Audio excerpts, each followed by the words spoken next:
제발 죽지 마. 폭설이 쏟아지던 그날 밤, 한재원은 폐건물 눈더미 속에서 얼어붙은 아기를 발견했습니다.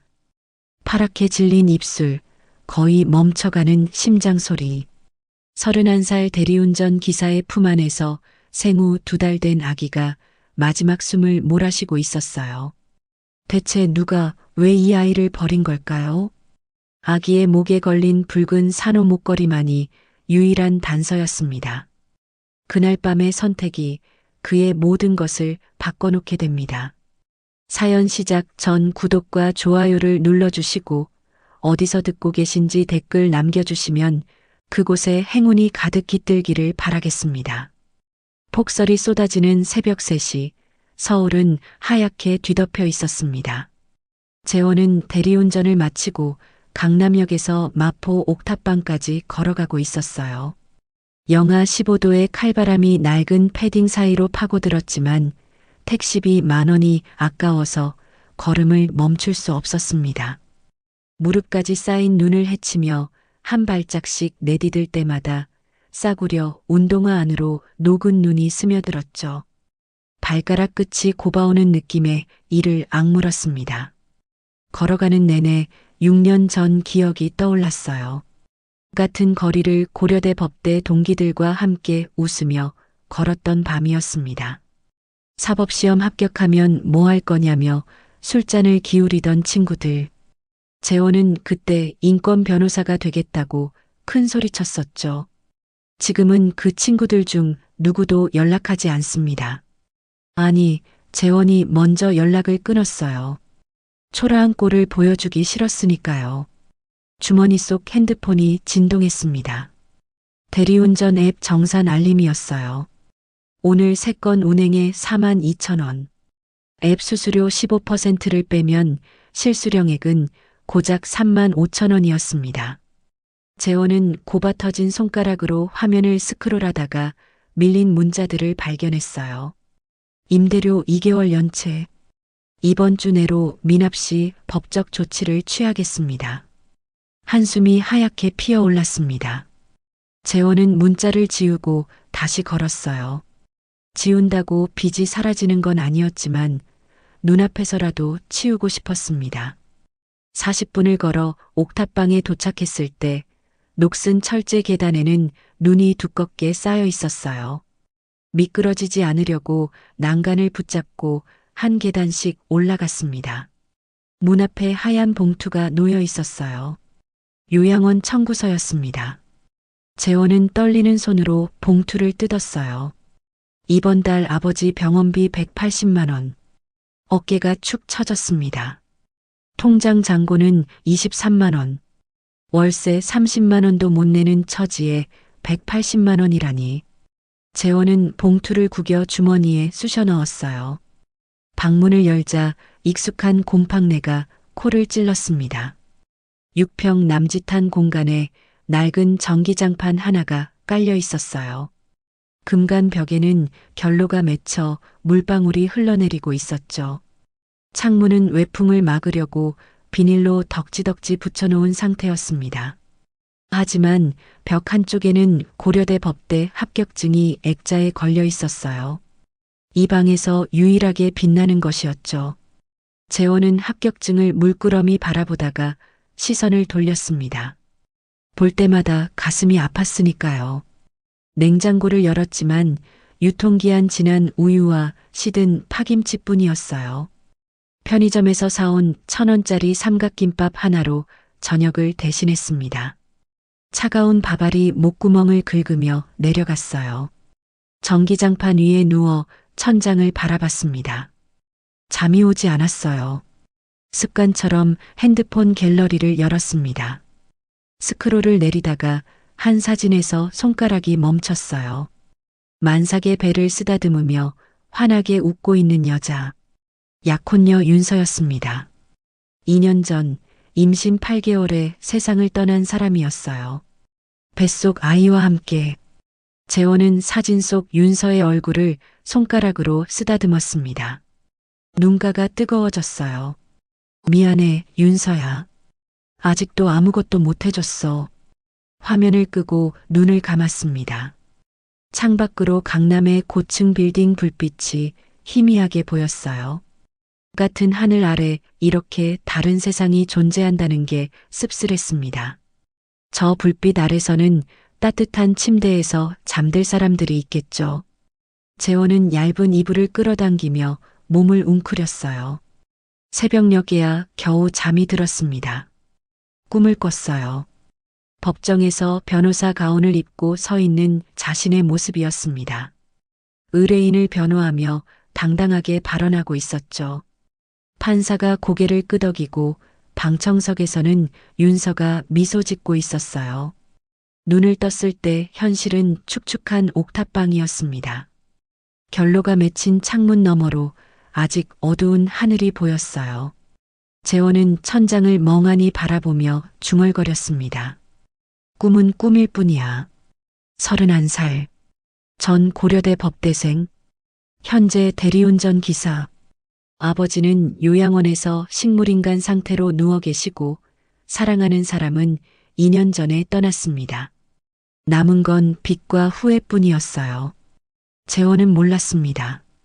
바로 그날 밤 폭설 속에서 들려올 작은 울음소리가 그의 인생을 완전히 뒤바꿔 놓을 거라는 것을. 다음 날 저녁 재원은 대리운전 콜을 기다리며 편의점에 들어갔습니다. 따뜻한 공기가 얼어붙은 몸을 감쌌어요. 진열대에서 가장 싼 컵라면을 골라 계산대에 올렸습니다. 1,500원. 오늘 첫 끼니였죠. 전자레인지에 라면을 돌리는 동안 편의점 한쪽에 놓인 낡은 텔레비전에서 뉴스가 흘러나왔어요. 긴급 속보입니다. 한성건설 서민호 전무와 부인 이수연 씨가 제주도행 경비행기 추락 사고로 사망했습니다. 재원의 시선이 화면으로 향했습니다. 앵커의 목소리가 이어졌어요. 서민호 전무는 38살로 한성건설 서동환 회장의 외아들이었습니다. 하버드 경영대학원을 졸업한 뒤 차세대 경영자로 촉망받던 인물이었죠. 악천후 속 이륙을 강행한 것이 사고 원인으로 추정됩니다. 화면에 서민호 전무의 사진이 떴어요. 단정한 양복을 입고 환하게 웃고 있는 모습이었습니다. 재원과 비슷한 나이인데 완전히 다른 세상 사람 같았죠. 생후 2개월 된 아들 서하준 군은 사고 당시 서울 자택에 있었으나 현재 소재 파악 중입니다. 자막이 화면 하단을 스쳐 지나갔어요. 재원은 그 부분을 흘려들었습니다. 재벌가의 비극은 자신과는 상관없는 먼 나라 이야기 같았으니까요. 저런 불쌍해라. 계산대 뒤에서 쉰 목소리가 들렸습니다. 50대 중반쯤 되어 보이는 편의점 알바 아주머니였어요. 그녀는 화면을 바라보며 혀를 끌끌 찼습니다. 저 회장님 팔자도 기구해. 마누라는 일찍 죽고 이제 아들까지 저렇게 보내다니. 손자라도 무사해야 할 텐데. 재원은 뜨거운 컵라면을 들고 창가 자리에 앉았습니다. 젓가락으로 면을 건지며 무심하게 대답했어요. 돈 많으면 뭐해요? 사람 목숨은 못 사잖아요. 말하고 나니 씁쓸했습니다. 돈이 없어서 윤서를 더 좋은 병원에 데려가지 못했던 기억이 떠올랐거든요. 결국 돈도 없고 사람도 잃은 건 자신이었죠. 아주머니가 재원을 유심히 바라봤습니다. 주름진 눈가에 걱정이 서렸어요. 총각, 얼굴이 많이 헬쑥하네. 요즘 많이 힘들어?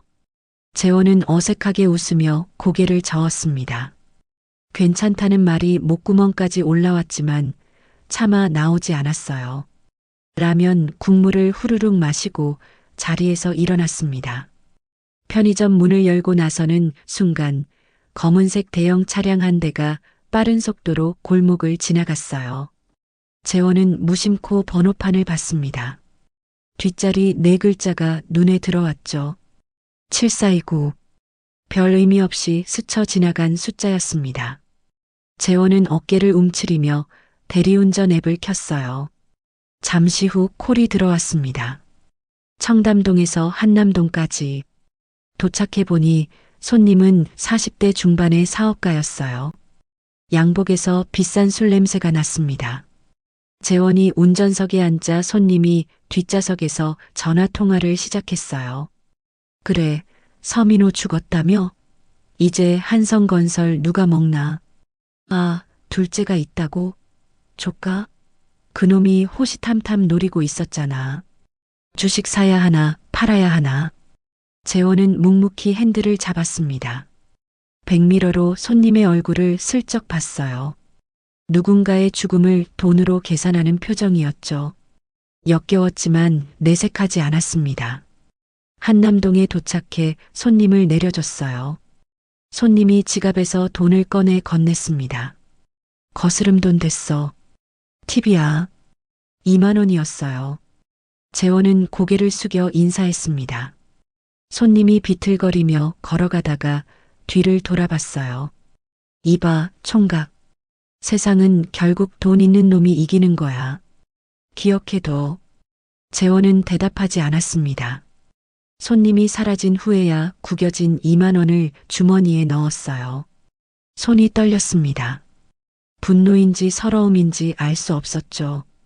집으로 돌아가는 길, 뉴스에서 봤던 아기 얼굴이 자꾸 떠올랐습니다. 생후 2개월, 소재 파악 중. 왠지 모르게 마음이 쓰였어요. 부모를 하루아침에 잃은 아기. 아무리 재벌가 자식이라도 그건 불행한 일이었죠. 재원은 고개를 저으며 생각을 털어냈습니다. 남의 집 아이 걱정할 처지가 아니었으니까요. 그는 몰랐습니다. 그 아기와 자신의 운명이 몇 시간 후 폭설 속에서 교차하게 될 거라는 것을. 일요일 오후 재원은 경기도 외곽의 요양원을 찾았습니다. 버스를 3번 갈아타고 2시간을 달려야 하는 거리였어요. 교통비를 아끼려고 지하철 대신 버스를 선택했죠. 창밖으로 회색빛 도시가 점점 멀어지고 황량한 들판이 펼쳐졌습니다. 요양원은 낡은 3층 건물이었어요. 페인트가 벗겨진 외벽, 녹슨 철문. 들어서자마자 희미한 소독약 냄새가 코를 찔렀습니다. 복도에는 휠체어들이 줄지어 서 있었고 어디선가 신음소리가 들려왔어요. 재원은 익숙한 발걸음으로 3층 302호로 향했습니다. 문을 열자 창가 침대에 아버지가 누워 계셨어요. 한상철 62살. 6년 전 뇌출혈로 쓰러진 후 한 번도 일어나지 못했습니다. 아버지. 재원이 조심스럽게 불렀어요. 아버지의 눈이 떠져 있었지만 초점이 없었습니다. 재원을 알아보지 못하는 눈이었죠. 식물인간 상태. 의사는 회복 가능성이 거의 없다고 했어요. 재원은 침대 옆 의자에 앉아 아버지의 손을 잡았습니다. 한때 크고 단단했던 손이 이제는 앙상하게 말라 있었어요. 손등에 핏줄이 푸르게 드러나 있었죠. 아버지, 저 재원이에요. 이번 달도 병원비 냈어요. 걱정 마세요. 대답은 없었습니다. 아버지의 손가락이 미세하게 움직였지만 그게 반응인지 아닌지 알 수 없었어요. 재원은 창밖을 바라봤습니다. 6년 전 그날이 떠올랐어요. 아버지가 운영하던 중소건설회사. 동업자 박종태가 10억 원을 들고 사라지던 날. 아버지는 그 소식을 듣자마자 바닥에 쓰러지셨죠. 뇌출혈입니다. 의식 회복은 어려울 수 있습니다. 응급실에서 의사가 했던 말이 아직도 귓가에 맴돌았습니다. 재원은 법대 3학년이었어요. 장학금을 받으며 사법시험을 준비하고 있었죠. 교수님은 로스쿨 합격이 보장된다며 기대하셨어요. 하지만 재원은 휴학계를 냈습니다. 한재원, 자네 성적이면 어디든 갈 수 있어. 다시 생각해보게. 교수님의 만류에도 재원은 고개를 저었어요. 아버지가 먼저입니다. 그 후로 6년. 재원은 단 한 번도 학교로 돌아가지 못했습니다. 간호사가 방으로 들어왔어요. 서류를 들고 있었습니다. 재원을 보더니 미안한 표정을 지었죠. 한재원 씨, 이번 달 청구서예요. 그리고 지난달 연체분까지 합치면요. 간호사가 건넨 서류를 받습니다. 총액 230만 원. 재원의 얼굴에서 핏기가 빠졌어요. 죄송해요. 다음 주까지는 꼭 입금할게요. 고개를 숙이며 말했지만 어디서 그 돈을 구할지 막막했습니다. 요양원을 나와 버스 정류장에 섰어요.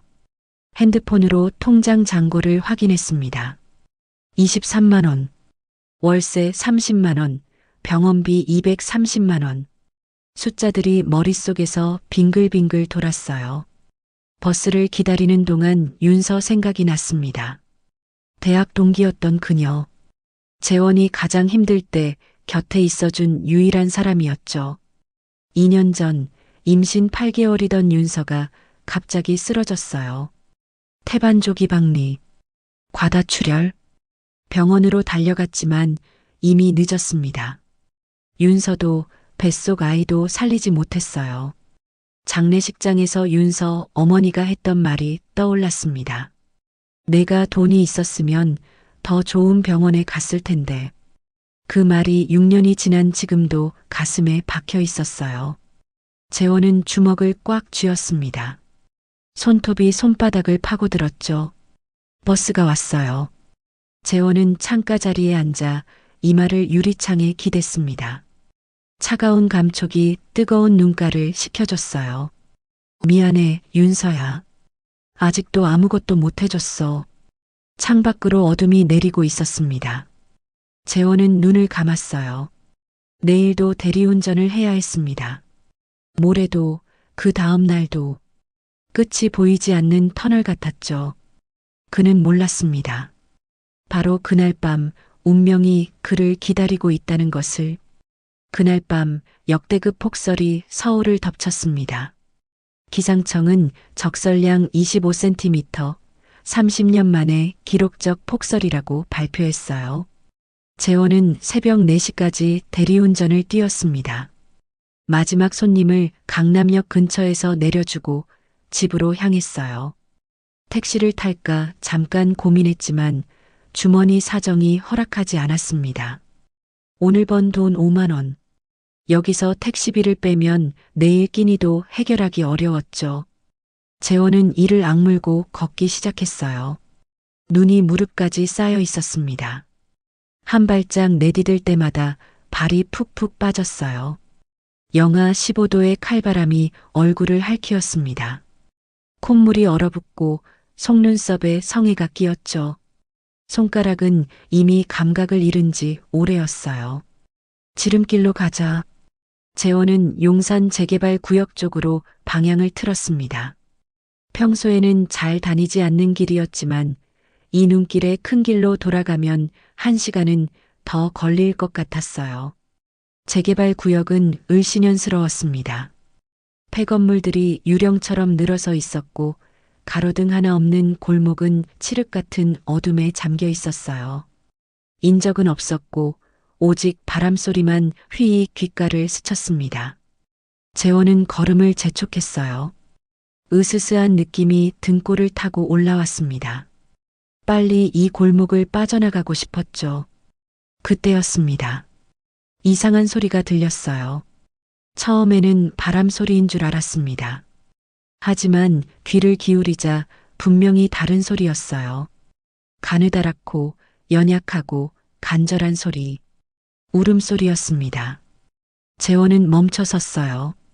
심장이 쿵 하고 내려앉았습니다. 고양이인가? 아니었어요. 분명히 사람의 울음소리였습니다. 그것도 아주 어린아이의. 소리가 나는 쪽으로 고개를 돌렸어요. 폐건물 처마 아래 눈더미 속에서 소리가 났습니다. 재원은 본능적으로 그쪽으로 달려갔어요. 눈을 헤치며 손으로 파기 시작했습니다. 장갑도 없는 맨손이 눈 속에 파묻혔어요. 손가락이 얼어붙는 것 같았지만 멈출 수 없었습니다. 무언가 단단한 것이 손에 잡혔어요. 검은 비닐봉지였습니다. 봉지를 찢는 순간 재원의 심장이 멎는 것 같았어요. 하얀 담요에 쌓인 아기가 있었습니다. 생후 2개월쯤 되어 보이는 남자아기였어요. 작은 얼굴은 창백하다 못해 푸르스름했고 입술은 새파랗게 질려 있었습니다. 손발은 얼음장처럼 차가웠어요. 이게 뭐야? 아기잖아. 재원의 목소리가 떨렸습니다. 주변을 둘러봤지만 아무도 없었어요. 오직 쏟아지는 눈과 어둠뿐이었습니다. 누군가 이 아기를 여기에 버리고 간 것이었어요. 아기의 호흡이 약하고 불규칙했습니다. 저체온증 초기 증상이었어요. 법대 시절 응급처치 교양 수업에서 배운 내용이 떠올랐습니다. 당장 체온을 올리지 않으면 위험했죠. 재원은 망설임 없이 자신의 패딩을 벗었어요. 영하 15도의 한기가 몸을 덮쳤지만 신경 쓸 겨를이 없었습니다. 아기를 담요째 패딩으로 감싸고 가슴에 꼭 안았어요. 자신의 체온을 전해주기 위해서였습니다. 괜찮아, 괜찮아. 살아야 해. 재원은 아기에게 속삭였어요. 목소리가 떨렸습니다. 아기를 안은 순간 2년 전 기억이 밀려왔어요. 병원에서 안아보지도 못한 자신의 아이. 윤서의 뱃속에서 숨을 거둔 아이. 눈물이 흘렀습니다. 아기의 심장 소리가 희미하게 느껴졌어요. 아직 살아 있었습니다. 재원은 손으로 아기의 등을 쓸어주며 계속 체온을 나눴어요. 그때 아기의 옷에서 무언가 반짝이는 것이 보였습니다. 목에 걸린 작은 목걸이였어요. 재원은 가로등 불빛 아래로 걸어가 자세히 살펴봤습니다. 붉은 산호로 만든 고급스러운 장식이었어요. 법대 시절 교양으로 들었던 보석학 강의가 떠올랐습니다. 제주 특산 붉은 산호. 시장에서는 거의 거래되지 않는 희귀품으로 개당 수천만 원을 호가하는 것이었죠. 이건 보통 아기가 아니야. 재원은 직감적으로 느꼈습니다. 베넷 저고리에도 특이한 문양이 수놓아져 있었어요. 마치 가문의 문장 같은 정교한 자수였습니다. 그때 멀리서 엔진 소리가 들렸습니다. 재원은 고개를 돌렸어요. 검은색 대형 차량 한 대가 천천히 골목을 지나가고 있었습니다. 헤드라이트 불빛이 눈보라 속을 훑었어요. 재원은 본능적으로 몸을 숨겼습니다. 폐건물 담벼락 뒤로 몸을 낮추고 숨을 죽였어요. 심장이 미친 듯이 뛰었습니다. 차가 멈췄어요. 운전석 창문이 내려가더니 누군가 고개를 내밀어 주변을 살폈습니다. 재원은 눈을 질끈 감았어요. 발각되면 안 된다는 생각뿐이었습니다. 몇 초가 몇 분처럼 느껴졌어요. 다행히 차는 다시 움직이기 시작했습니다. 천천히 골목을 빠져나갔어요. 재원은 그제야 숨을 내쉬었습니다. 떠나는 차의 번호판이 눈에 들어왔어요. 뒷자리 4글자 7429. 어디서 본 번호판이었습니다. 어제 편의점 앞을 지나가던 검은색 차량 같은 번호판이었어요. 우연이라고 하기엔 너무 이상했습니다. 저 차가 이 아기를 버린 건가? 재원의 머릿속이 빠르게 돌아갔어요. 이렇게 비싼 목걸이를 한 아기를 버릴 리가 없었습니다. 누군가 의도적으로 이 아기를 죽이려 한 것이었어요. 아기가 품 안에서 미약하게 움직였습니다. 작은 손이 재원의 옷을 붙잡았어요.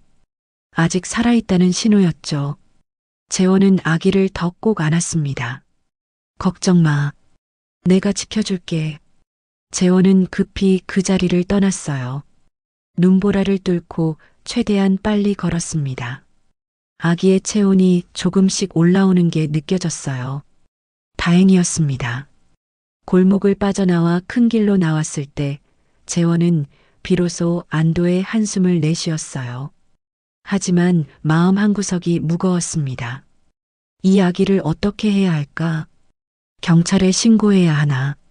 하지만 신고하면 아기는 어디로 가게 될까? 재원은 품 안의 아기를 내려다봤습니다. 어둠 속에서도 작은 얼굴이 보였어요. 창백했던 입술에 조금씩 핏기가 돌고 있었습니다. 그 순간 아기가 눈을 떴어요. 까만 눈동자가 재원을 올려다봤습니다. 마치 자신을 구해줘서 고맙다고 말하는 것 같았어요. 재원의 가슴이 뜨거워졌습니다.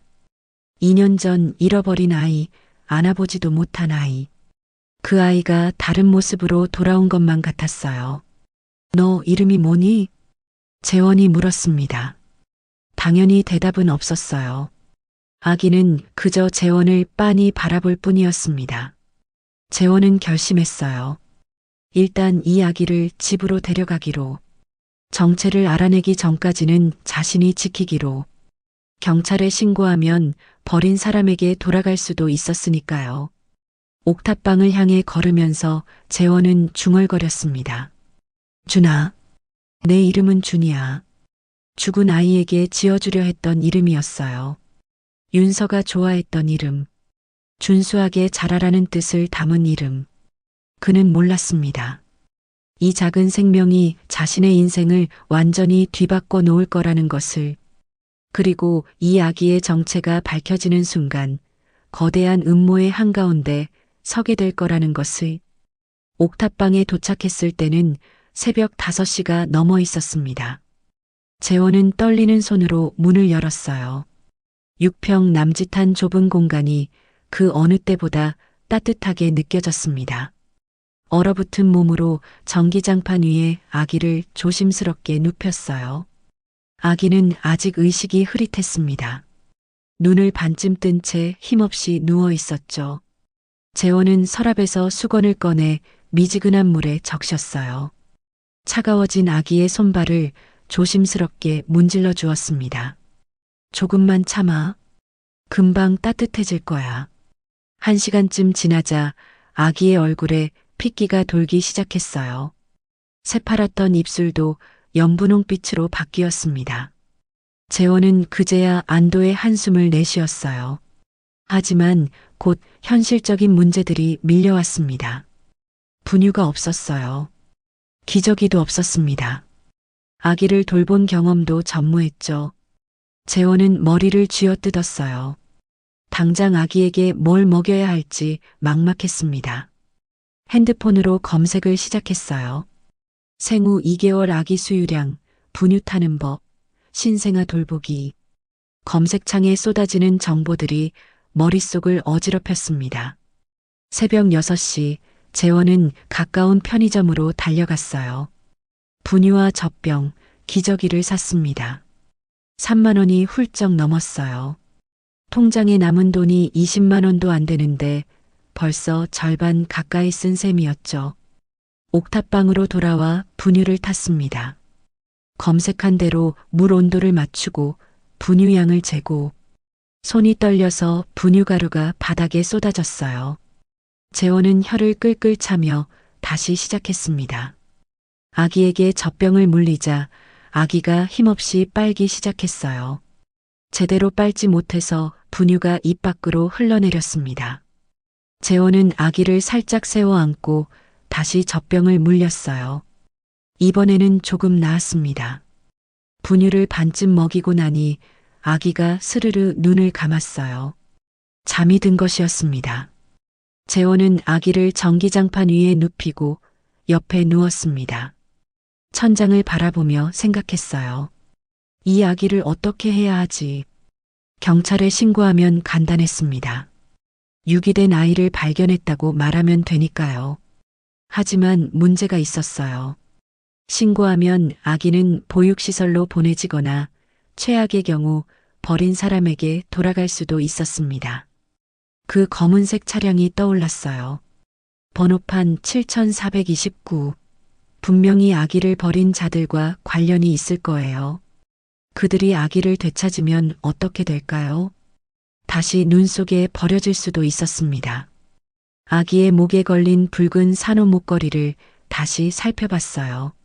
수천만 원짜리 희귀품. 이건 분명히 부잣집 아이라는 증거였습니다. 그런 집에서 왜 아기를 버렸을까요? 뉴스에서 봤던 내용이 떠올랐습니다. 한성건설 서민호 전무의 아들. 생후 2개월. 소재 파악 중. 설마. 재원의 눈이 커졌어요. 아기의 나이와 상황이 너무 맞아떨어졌습니다. 하지만 확신할 수는 없었어요. 서울에 생후 2개월 된 아기가 이 아이 하나만 있는 건 아니니까요. 그때 아기가 울기 시작했습니다. 배가 고픈 건지 기저귀가 젖은 건지 알 수 없었어요. 재원은 당황해서 아기를 들어 올렸습니다. 왜 우는 거야? 배고파? 기저귀? 아기는 대답 대신 더 크게 울었어요. 재원은 기저귀를 확인했습니다. 젖어 있었어요. 기저귀를 갈아야 했습니다. 검색한 대로 기저귀를 갈았어요. 처음이라 서툴렀습니다. 테이프가 삐뚤어지고 기저귀가 헐렁해졌죠. 3번을 다시 했어요. 그제야 그럴듯하게 됐습니다. 기저귀를 갈고 나자 아기가 울음을 멈췄어요. 까만 눈으로 재원을 올려다봤습니다. 그 눈빛에 재원의 마음이 흔들렸어요. 이 아이를 보육원에 보낼 수는 없어. 결심이 서기 시작했습니다. 적어도 이 아기의 정체를 알아내기 전까지는 자신이 돌보기로요. 위험할 수도 있었지만 이 작은 생명을 모른 척할 수 없었어요. 하지만 혼자서는 한계가 있었습니다. 도움이 필요했어요. 재원은 핸드폰을 들었습니다. 연락처를 스크롤하다가 한 이름에서 멈췄어요. 김동혁. 고등학교 동창이자 현재 서울 용산경찰서 형사과 소속 형사였습니다. 동혁과는 졸업 후에도 가끔 연락을 주고받았어요. 재원이 힘들 때 술 한잔 사주던 몇 안 되는 친구였죠. 경찰이니까 아기 신원 조회 같은 것도 도와줄 수 있을 거예요. 하지만 전화기를 든 손이 멈췄습니다. 동혁한테 연락하면 경찰에 신고하라고 할 거야. 당연한 반응이었어요. 유기된 아이를 발견하면 신고하는 게 법적으로 맞는 행동이었습니다. 재원은 한숨을 내쉬었어요. 아침 8시가 되자 아기가 또 울었습니다. 이번에는 배가 고픈 것 같았어요. 재원은 다시 분유를 타서 먹였습니다. 아기가 분유를 빠는 모습을 보며 생각했어요. 일단 며칠만 더 지켜보자. 뉴스를 계속 확인하면서 이 아기가 정말 한성건설 집안 아이인지 알아보자. 결심을 굳히고 나니 마음이 조금 편해졌습니다. 재원은 아기를 안고 창밖을 바라봤어요. 눈이 그쳐 있었습니다. 하늘이 맑게 개어가고 있었죠. 준아, 아빠가 지켜줄게. 무심코 나온 말이었어요. 아빠라는 단어가 입에서 나오자 재원은 깜짝 놀랐습니다. 하지만 이상하게 어색하지 않았어요. 마치 원래 그래야 했던 것처럼 자연스러웠습니다. 그때 핸드폰이 울렸어요. 화면을 보니 낯선 번호였습니다. 재원은 잠시 망설이다가 전화를 받았어요. 여보세요? 한재원 씨 맞으시죠? 여기 삼성요양원입니다. 아버님 병원비 건으로 연락드렸어요. 이번 주까지 납부하지 않으시면 퇴원 절차를 밟아야 할 것 같습니다. 재원의 얼굴이 굳었습니다. 현실이 다시 밀려왔어요. 통장 잔고 20만 원, 병원비 230만 원, 그리고 이제는 아기 양육비까지. 어떻게 해야 하지? 재원은 품 안의 아기를 내려다봤습니다. 아기는 평화롭게 잠들어 있었어요. 작은 손이 재원의 옷자락을 꼭 쥐고 있었습니다. 포기할 수 없었어요. 아버지도 이 아기도. 재원은 이를 악물었습니다. 방법을 찾아야 해. 무슨 수를 써서라도. 창밖으로 아침 햇살이 비쳐 들어왔습니다. 새로운 하루가 시작되고 있었어요. 재원의 인생에서 가장 힘들지만 가장 중요한 시간들이 막 시작되려 하고 있었습니다. 아기를 발견한 지 사흘째 되는 날이었습니다.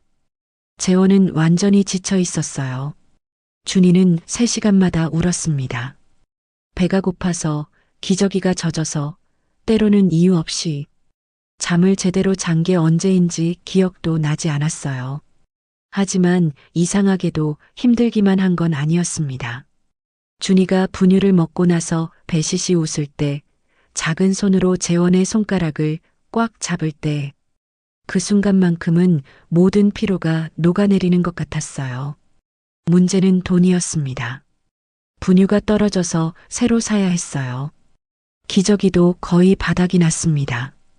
편의점에서 파는 건 너무 비쌌죠. 재원은 할인마트를 찾아 걸어갔습니다.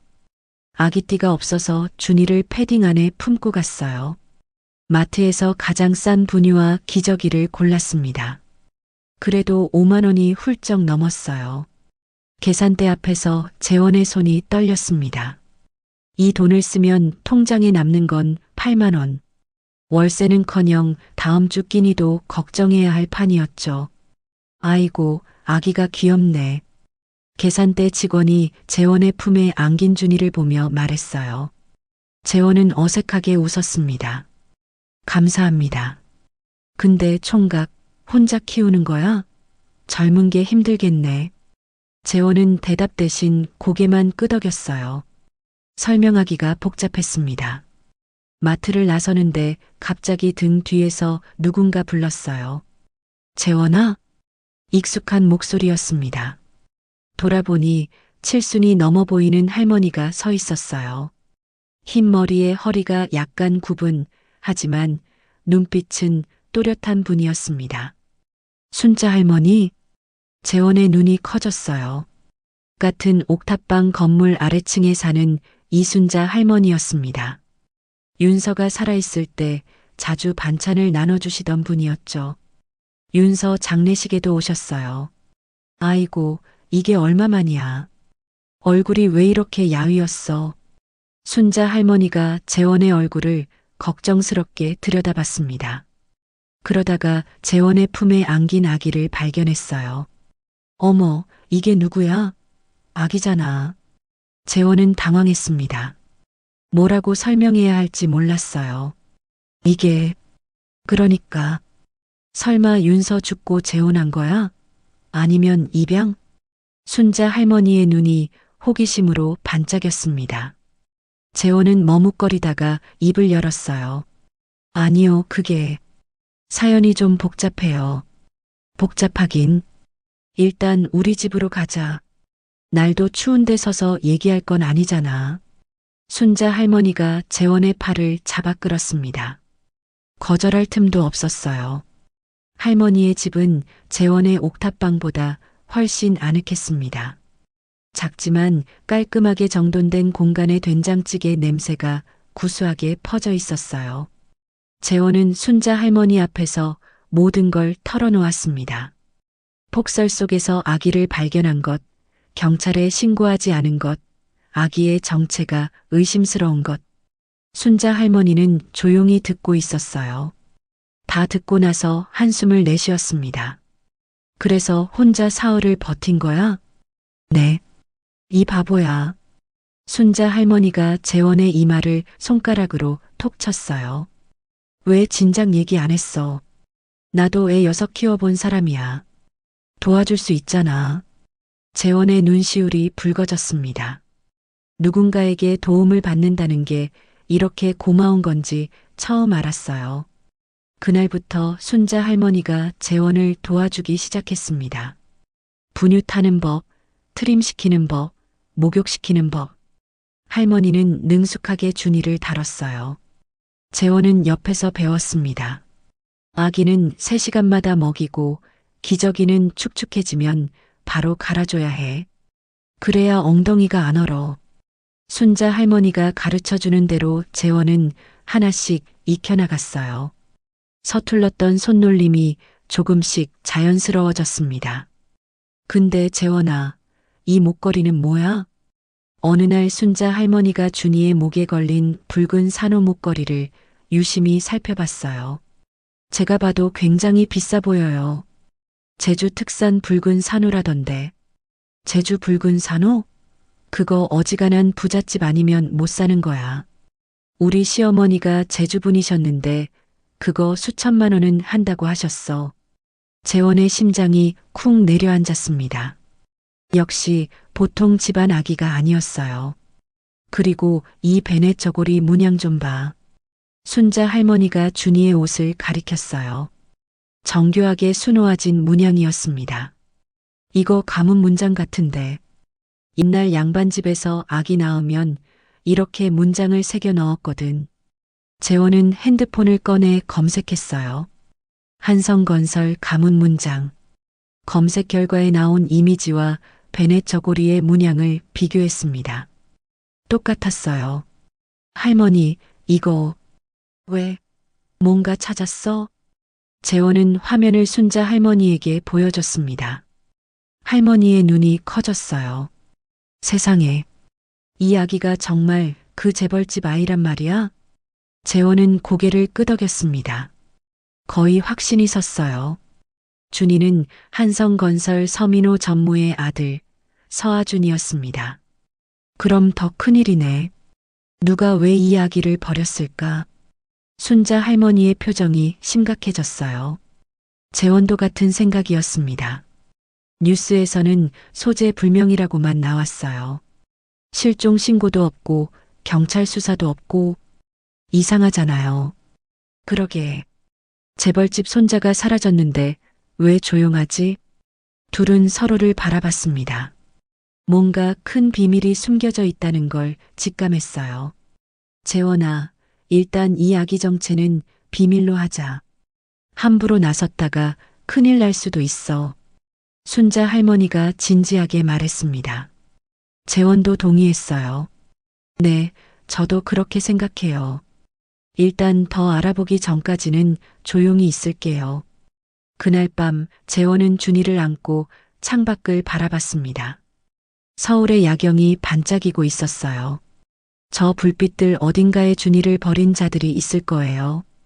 준아, 아빠가 꼭 진실을 밝혀줄게. 재원은 준이의 이마에 입을 맞췄어요. 작은 생명이 품 안에서 평화롭게 잠들어 있었습니다. 새로운 삶이 시작되고 있었어요. 힘들고 위험한 길이 될 거라는 걸 알았습니다. 하지만 재원은 두렵지 않았어요. 지켜야 할 존재가 생겼으니까요. 순자 할머니라는 든든한 조력자도 생겼습니다. 혼자가 아니었어요. 재원은 결심했습니다. 이 아기의 진짜 가족을 찾아주겠다고. 그리고 왜 이 아기가 버려졌는지 그 진실을 반드시 밝혀내겠다고. 일주일이 지났습니다. 재원은 결국 친구 동혁에게 연락을 했어요. 혼자서는 한계가 있었습니다. 아기의 정체를 확인하려면 경찰 쪽 도움이 필요했죠. 용산역 근처 작은 술집에서 동혁을 만났어요. 순자 할머니가 준이를 봐주기로 했습니다. 재원이 집을 나설 때 할머니가 손을 흔들었어요. 천천히 다녀와. 준이는 내가 잘 볼게. 동혁은 이미 와 있었습니다. 고등학교 때부터 알던 얼굴이었지만 세월의 흔적이 묻어 있었어요. 짧게 깎은 머리, 넓어진 어깨, 그리고 눈가에 생긴 잔주름. 경찰 생활이 녹록지 않다는 걸 보여주는 것 같았습니다. 야, 한재원. 오랜만이다. 동혁이 자리에서 일어나 재원을 반겼어요. 투박하지만 따뜻한 포옹이었습니다. 그러게 거의 1년 만이지? 네 약혼녀 장례식 이후로 처음이잖아. 연락도 없이 뭐하고 살았어. 동혁의 말에 재원은 쓴웃음을 지었습니다. 윤서가 떠난 후 모든 연락을 끊었던 건 자신이었어요. 누구도 만나고 싶지 않았거든요. 둘은 소주잔을 기울이며 근황을 나눴습니다. 동혁은 용산경찰서 강력반 형사였어요. 최근에 연쇄절도범을 잡아서 표창을 받았다고 했습니다. 근데 너는 아직도 대리운전 뛰냐? 응, 그거밖에 할 줄 아는 게 없어서. 야, 넌 법대 수석이었잖아. 다시 복학하면 되지. 재원은 고개를 저었어요. 아버지 병원비, 생활비. 학교로 돌아갈 여유가 없었습니다. 잠시 침묵이 흘렀어요. 재원은 용기를 내서 입을 열었습니다. 동혁아, 사실 너한테 부탁할 게 있어서 왔어. 부탁? 뭔데? 재원은 주변을 살폈어요. 다른 손님들이 없는 걸 확인하고 목소리를 낮췄습니다. 너 한성건설 서민호 전무 아들 실종 건 알아? 동혁의 눈빛이 달라졌어요. 형사의 눈이었습니다. 갑자기 왜? 그냥 물어보는 거야. 뉴스에서 봤는데 재벌집 손자가 사라졌는데 왜 경찰 수사가 없는지 궁금해서. 동혁은 소주잔을 내려놓았어요. 잠시 생각하더니 입을 열었습니다. 그거 우리 관할이 아니라서 자세히는 몰라. 근데 이상하긴 해. 뭐가? 보통 재벌집 애가 실종되면 난리가 나야 정상이거든. 경찰청장까지 직접 나서고. 근데 이번 거는 너무 조용해. 위에서 쉬쉬하는 느낌이야. 재원의 심장이 빠르게 뛰었어요. 역시 뭔가 있었습니다. 혹시 그 아기 사진 같은 거 있어? 왜? 뭔가 알아? 동혁이 의심스러운 눈으로 재원을 바라봤어요. 재원은 잠시 망설이다가 결심했습니다. 동혁에게는 어느 정도 진실을 말해야 했어요. 사실은 내가 아기를 하나 발견했어. 폭설 오던 날 밤에. 동혁의 표정이 굳었습니다. 뭐? 아기를? 응. 용산 재개발 구역 폐건물에서 눈더미 속에 버려져 있었어. 그래서 신고했어? 재원은 고개를 저었어요. 동혁이 한숨을 내쉬었습니다. 야, 그건 범죄야. 유기 아동 발견하면 신고해야 돼. 알아. 근데 상황이 복잡해. 그 아기가 한성건설 집안 아이 같거든. 뭐? 동혁이 눈을 크게 떴어요. 재원은 아기의 목에 걸려있던 붉은 산호 목걸이, 베네저고리에 수놓아진 가문 문장에 대해 설명했습니다. 그래서 지금 그 아기 어딨어? 우리 집에. 동혁이 머리를 감싸쥐었어요. 한숨이 절로 나왔습니다. 야, 너 지금 상황이 얼마나 위험한지 알아? 만약 그 아기가 정말 재벌집 손자면 누군가 일부러 없애려고 한 거잖아. 그 사람들이 너를 찾으면 어떡하려고. 재원도 그 위험성을 알고 있었어요. 하지만 그렇다고 아기를 버릴 수는 없었습니다. 그래도 이 아기를 그냥 내버려 둘 수는 없어. 동혁아, 제발 도와줘. 이 아기가 정말 서아준이 맞는지, 그리고 누가 왜 버렸는지 알아봐줘. 동혁은 한참 동안 재원을 바라봤어요. 그리고 긴 한숨을 내쉬었습니다. 너 진짜 안 변했다. 윤서 때도 그랬잖아. 무모하게 뛰어들어서. 그 말에 재원의 가슴이 뜨끔했어요. 윤서가 아플 때 재원은 무리해서 돈을 벌려다 몸을 망쳤습니다. 결국 윤서도 지키지 못했고요. 이번에는 달라. 이 아이만큼은 꼭 지킬 거야. 재원의 눈에 결의가 서렸어요. 동혁은 그 눈빛을 오래 들여다봤습니다. 알았어. 내가 알아볼게. 대신 조건이 있어. 뭔데? 아기 사진이랑 목걸이 사진 보내줘. 그리고 절대 경솔하게 움직이지 마. 뭔가 알아내면 나한테 먼저 연락하고. 재원은 고개를 끄덕였어요. 고마운 마음에 눈시울이 뜨거워졌습니다. 고마워, 동혁아. 고맙긴. 대신 나중에 술 사라. 동혁이 억지 웃음을 지었어요. 하지만 눈빛은 진지했습니다. 친구를 걱정하는 마음이 느껴졌죠. 술집을 나서기 전 동혁이 재원의 어깨를 잡았어요. 재원아, 하나만 더 물어볼게. 뭔데? 그 아기. 왜 그렇게까지 지키려고 해? 남의 집 아이잖아. 재원은 잠시 말이 없었어요. 창밖으로 보이는 밤하늘을 바라봤습니다. 그냥 눈 속에서 울고 있는 걸 보는 순간 그냥 지나칠 수가 없었어. 윤서가 그랬거든. 나한테. 윤서가? 응. 아버지 일로 바닥까지 떨어졌을 때 모두가 나를 외면했어. 근데 윤서만 손 내밀어 줬거든. 그때 받은 거 이제는 내가 갚아야 할 것 같아. 동혁은 말없이 재원의 어깨를 두드렸어요.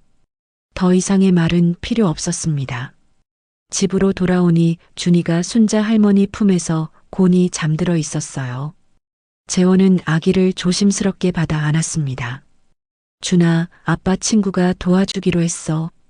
이제 곧 진실을 알 수 있을 거야. 창밖으로 서울의 야경이 빛나고 있었습니다. 어딘가에 준이를 버린 자들이 숨어 있을 거예요. 하지만 이제 재원은 혼자가 아니었습니다. 순자 할머니와 동혁, 두 명의 든든한 조력자가 생겼어요. 진실을 향한 첫 발걸음이 시작되고 있었습니다. 아기를 발견한 지 열흘이 지났습니다. 재원의 일상은 완전히 바뀌어 있었어요. 새벽에 일어나 분유를 타고 기저귀를 갈고 준이를 재우고 그 사이사이 대리운전을 뛰며 돈을 벌었습니다. 잠은 하루에 서너 시간밖에 못 잤지만 이상하게 힘들지만은 않았어요. 준이가 웃을 때마다 피로가 녹아내렸습니다. 작은 손이 재원의 손가락을 잡을 때마다 가슴이 뭉클해졌어요. 마치 2년 전 잃어버린 것들이 조금씩 돌아오는 것 같았습니다. 그날 오후 재원은 도서관을 찾았어요. 순자 할머니가 준이를 봐주기로 했습니다. 한성건설에 대해 더 알아보려면 자료가 필요했죠. 마포중앙도서관은 오래된 건물이었지만 자료실은 잘 갖춰져 있었어요. 재원은 컴퓨터 앞에 앉아 검색을 시작했습니다. 한성건설, 서동환 회장, 서민호 전무. 키워드를 하나씩 입력했어요. 검색 결과가 쏟아졌습니다. 한성건설은 건설업계 순위 10위권의 대기업이었어요. 서동환 회장은 올해 78살. 맨손으로 회사를 일군 입지전적 인물이었습니다. 재원은 기사를 하나씩 읽어나갔어요. 서동환 회장에게는 외아들 서민호가 있었습니다. 38살의 비행기 사고로 사망했죠. 그리고 조카 서정훈, 52살. 현재 한성건설 부사장이었어요. 서정훈. 재원의 눈이 그 이름에서 멈췄습니다. 기사 속 사진을 봤어요. 날카로운 눈매, 얇은 입술, 차가운 인상. 어딘가 불길한 느낌이 드는 얼굴이었습니다. 관련 기사를 더 찾아봤어요.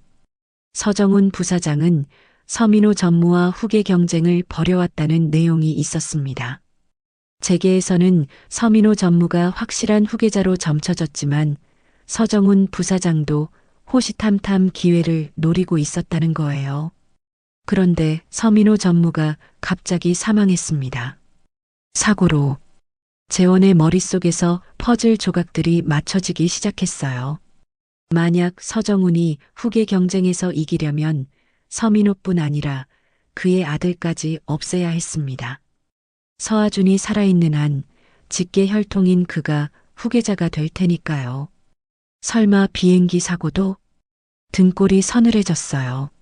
너무 큰 추측이었습니다. 하지만 완전히 불가능한 것도 아니었죠. 재원은 서정훈에 대해 더 조사했어요. 그의 경력, 인맥, 사업 스타일. 기사마다 냉철하고 야심찬 인물로 묘사되어 있었습니다. 목적을 위해서라면 수단을 가리지 않는다는 평가도 있었어요. 그때 핸드폰이 울렸습니다. 동혁이었어요. 재원아, 나야. 알아낸 거 있어. 재원의 심장이 빠르게 뛰었어요. 뭔데? 일단 만나서 얘기하자. 전화로는 좀 그래. 동혁의 목소리가 평소와 달랐습니다. 긴장한 것 같았어요. 재원은 불안한 마음으로 도서관을 나섰습니다. 1시간 후 재원은 동혁을 만났어요. 이번에는 한강공원이었습니다. 사람들 눈에 띄지 않는 벤치에 나란히 앉았어요. 뭘 알아냈어? 재원이 조급하게 물었습니다. 동혁은 주변을 살피고 나서 입을 열었어요. 내가 보내준 목걸이 사진, 감정 맡겨봤어. 제주 특산 붉은 산호 맞아. 그리고 그 문양, 한성건설 가문 문장이랑 99% 일치해. 재원의 예상대로였습니다. 준이는 정말 서아준이었어요. 그리고 더 충격적인 거 알아냈어. 동혁의 표정이 어두워졌습니다. 서민호 전무집에 있던 보모가 실종됐어. 사고 당일 밤에. 보모가? 응. 김미연이라는 여자야. 서아준을 돌보던 사람이었는데 그날 밤 이후로 연락이 안 돼. 집에도 안 돌아왔고 재원의 얼굴이 굳었어요. 보모가 실종됐다는 건 무슨 의미일까요? 혹시 그 보모가 아기를 데리고 도망친 건 아닐까? 그것도 생각해 봤어. 근데 이상한 게 있어. 동혁이 핸드폰을 꺼내 사진 한 장을 보여줬습니다. 검은색 대형 차량이었어요. 서민호 전무 자택 근처 CCTV야. 사고 당일 밤 이 차가 자택 앞에 정차했다가 떠나는 게 찍혔어. 재원은 사진을 확대했어요. 번호판이 보였습니다. 7429. 심장이 멎는 것 같았어요. 그날 밤 폐건물 근처에서 봤던 그 차였습니다. 이 차 내가 봤어. 아기 발견한 날 밤에. 뭐? 동혁의 눈이 커졌어요. 재원은 그날 밤 상황을 자세히 설명했습니다. 검은색 차가 골목을 천천히 지나가던 것, 차가 멈춰서 주변을 살피던 것. 그럼 이 차가 아기를 버린 거네. 동혁의 목소리가 낮아졌어요. 이 차 소유주 알아냈어? 응. 법인 차량이야. 소유주는 한성그룹 계열 경호업체. 경호업체? 서정훈 부사장이 운영하는 회사야. 재원의 머릿속에서 모든 것이 연결됐습니다. 서정훈, 경호업체, 검은색 차량, 버려진 아기. 서정훈이 아기를 없애려고 한 거야. 재원의 목소리가 떨렸어요. 분노와 공포가 뒤섞인 감정이었습니다. 아직 확정은 아니야. 증거가 부족해. 동혁이 신중하게 말했어요. 하지만 정황상 의심할 만해. 서민호가 죽고 유일한 후계자인 아기까지 사라지면 서정훈이 자연스럽게 다음 후계자가 되니까. 재원은 주먹을 꽉 쥐었습니다. 손톱이 손바닥을 파고들었어요. 생후 2개월밖에 안 된 아기를 눈 속에 버리다니.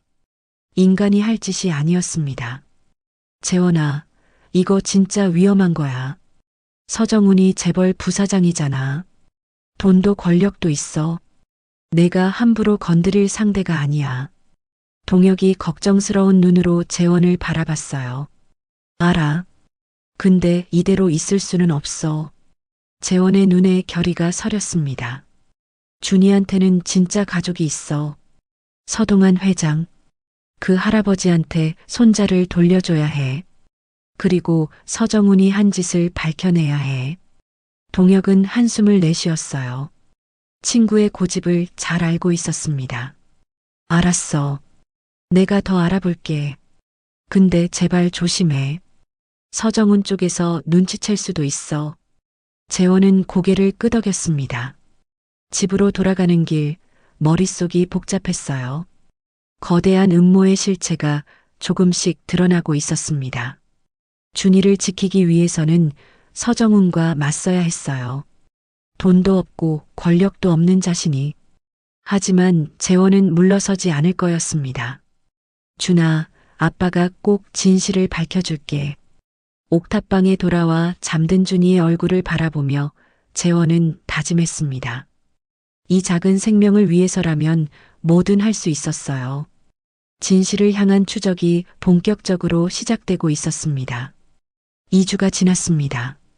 그날 저녁 재원은 순자 할머니 집에서 준이에게 분유를 먹이고 있었어요. 텔레비전에서는 저녁 뉴스가 흘러나오고 있었습니다.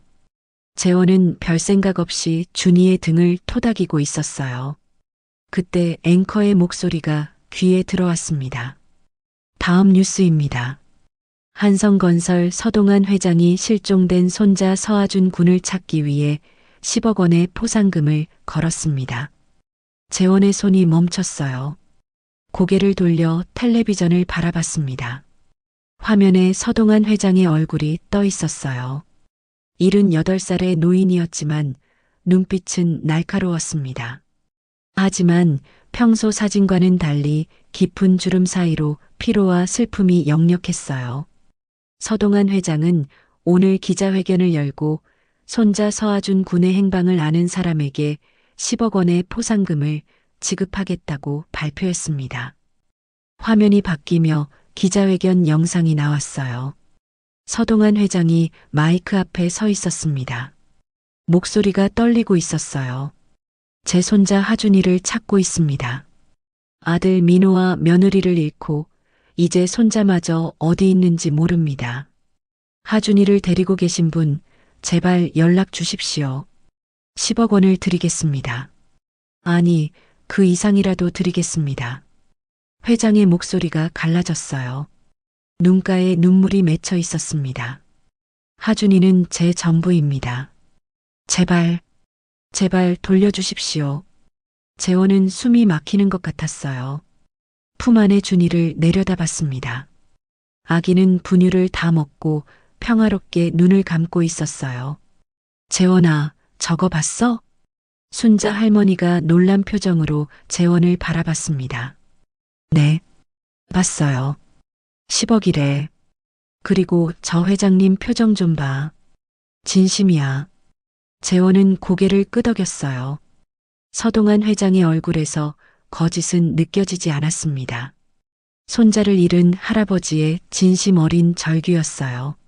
하지만 이상한 점이 있었습니다. 할머니, 2주 동안 조용하더니 왜 갑자기 공개 수배를 하는 걸까요? 그러게. 나도 그게 이상해. 재원은 머리를 굴렸어요. 동혁에게 들은 이야기가 떠올랐습니다.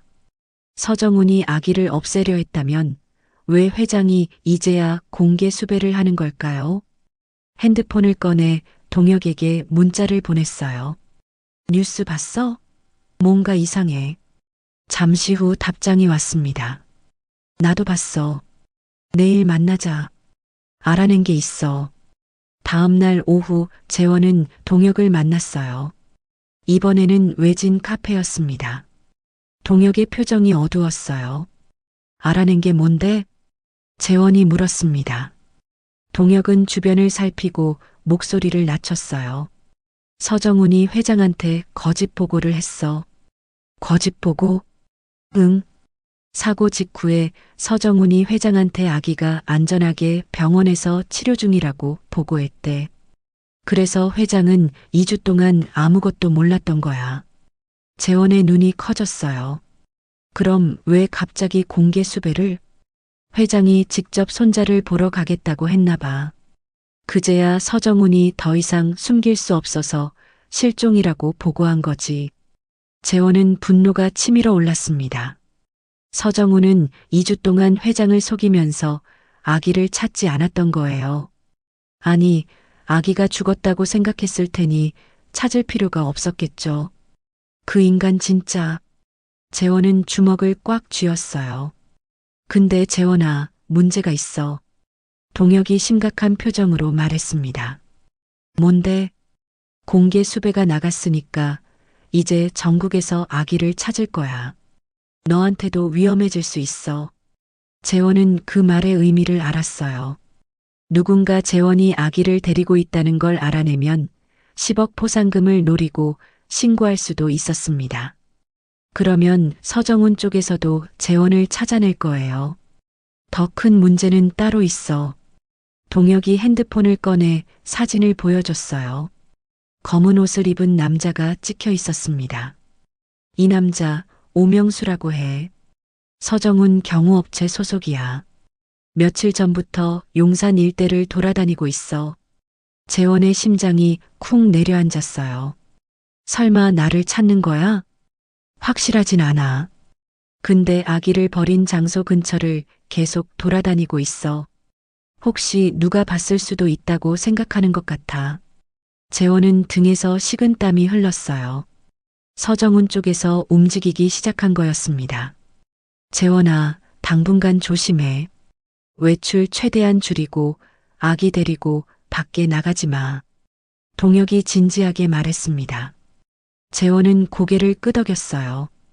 집으로 돌아오는 길, 재원은 주변을 계속 살폈습니다. 혹시 누가 따라오는 건 아닌지. 평소에는 신경 쓰지 않던 것들이 전부 의심스러웠어요. 옥탑방에 도착해서야 한숨을 내쉬었습니다. 순자 할머니가 준이를 안고 있었어요. 재원아, 괜찮아? 얼굴이 창백해. 네, 괜찮아요. 재원은 애써 웃었지만 마음은 무거웠습니다. 상황이 급박하게 돌아가고 있었어요. 그날 밤 재원은 잠을 이루지 못했습니다. 옆에서 곤히 잠든 준이를 바라봤어요. 작은 손이 재원의 손가락을 꼭 쥐고 있었습니다. 서동환 회장은 진심으로 손자를 찾고 있었어요. 하지만 서정우는 그 손자를 죽이려 했습니다. 재원은 이 아기를 회장에게 돌려줘야 했어요. 하지만 어떻게? 서정훈을 거치지 않고 회장에게 직접 접근할 방법이 있을까요?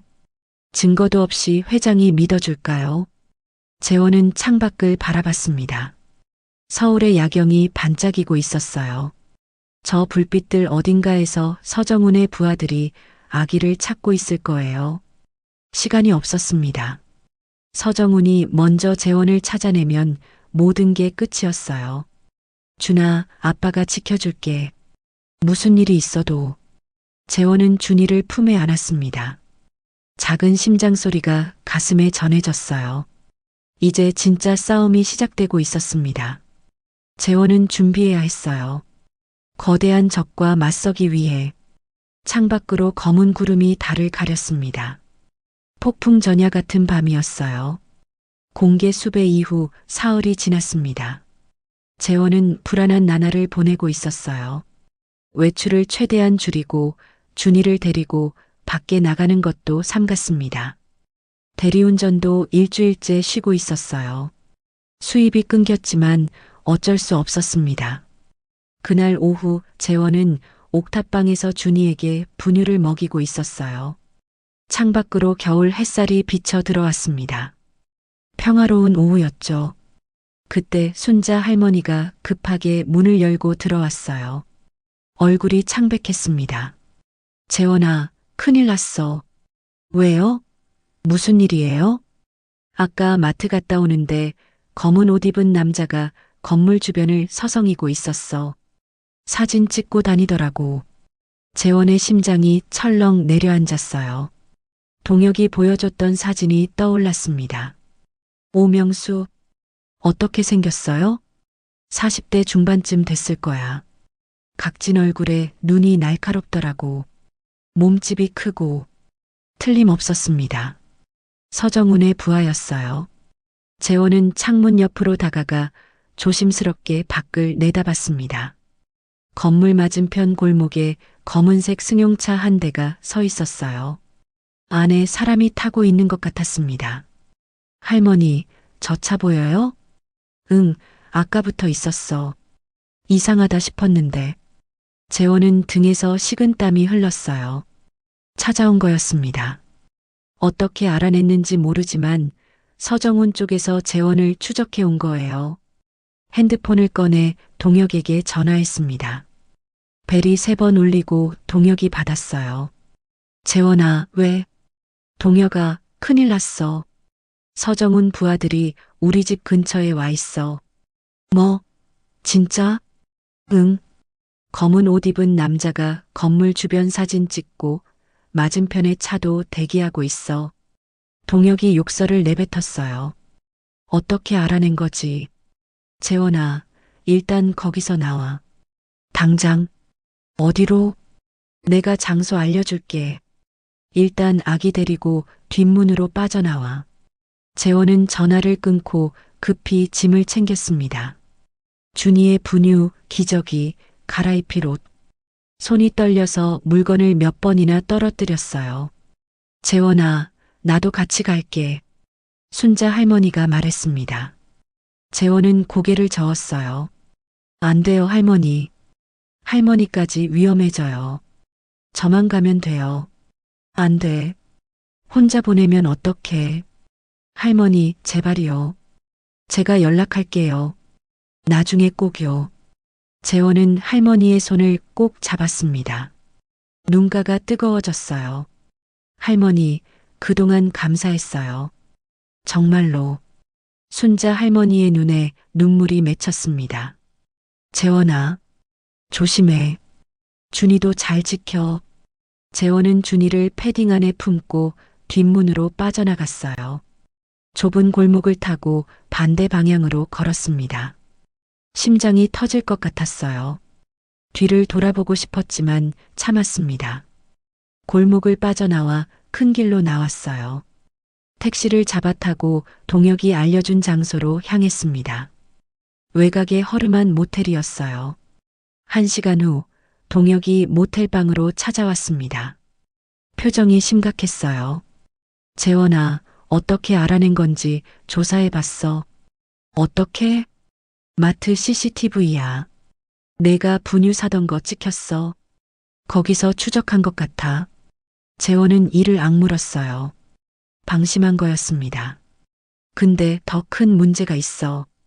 동혁이 핸드폰을 보여줬습니다. 뉴스 기사였어요. 한성건설 손자 유괴범 추적 중. 용의자는 30대 남성. 재원의 얼굴이 하얗게 질렸습니다. 이게 뭐야? 서정훈 쪽에서 언론에 흘린 것 같아. 너를 유괴범으로 몰고 있어. 말도 안 돼. 난 아기를 구한 거야. 유괴한 게 아니라고. 재원의 목소리가 떨렸어요. 분노와 억울함이 치밀어 올랐습니다. 알아. 근데 지금 상황이 안 좋아. 서정훈은 너를 유괴범으로 만들어서 입막음하려는 거야. 내가 잡히면 아기는 서정훈 손에 넘어가고 너는 유괴범으로 감옥에 가는 거지. 재원은 머리를 감싸 쥐었어요. 벽에 등을 기대고 주저앉았습니다. 모든 게 무너지는 것 같았어요. 품 안에서 준이가 꿈틀거렸습니다. 작은 눈을 뜨고 재원을 올려다봤어요. 까만 눈동자가 반짝였습니다. 그 눈을 보자 재원의 마음이 다잡아졌어요. 포기할 수 없었습니다. 이 아이를 위해서. 동혁아, 방법이 없을까? 하나 있긴 해. 동혁이 진지하게 말했습니다. 서동환 회장을 직접 만나는 거야. 서정훈을 거치지 않고. 어떻게? 회장이 매주 일요일마다 서울 대병원에 가. 정기 검진이야. 그때 접근하면 돼. 재원의 눈에 빛이 돌아왔어요. 근데 경우가 삼엄할 텐데. 내가 도와줄게. 병원 내부 동선이랑 경우 배치 알아볼게. 대신 한 번뿐이야. 실패하면 끝이야. 재원은 고개를 끄덕였습니다. 이게 마지막 기회였어요. 고마워, 동혁아. 고맙긴. 이 일 끝나면 진짜 술사라. 동혁이 억지 웃음을 지었어요. 하지만 눈빛은 걱정으로 가득했습니다. 그날 밤 재원은 모텔 침대에 누워 준이를 바라봤습니다. 아기는 평화롭게 잠들어 있었어요. 준아, 조금만 더 버텨. 곧 진짜 할아버지한테 데려다 줄게.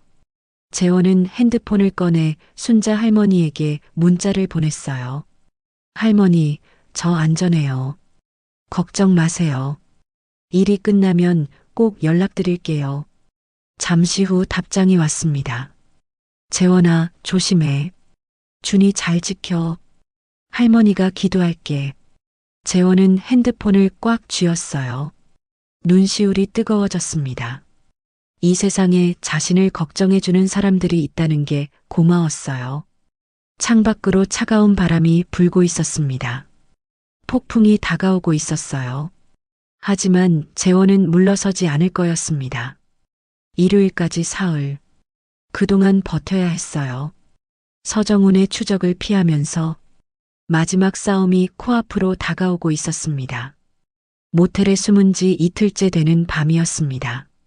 새벽 2시. 재원은 준이 옆에서 얕은 잠에 빠져 있었어요. 내일이면 일요일. 서동환 회장을 만날 수 있는 날이었습니다.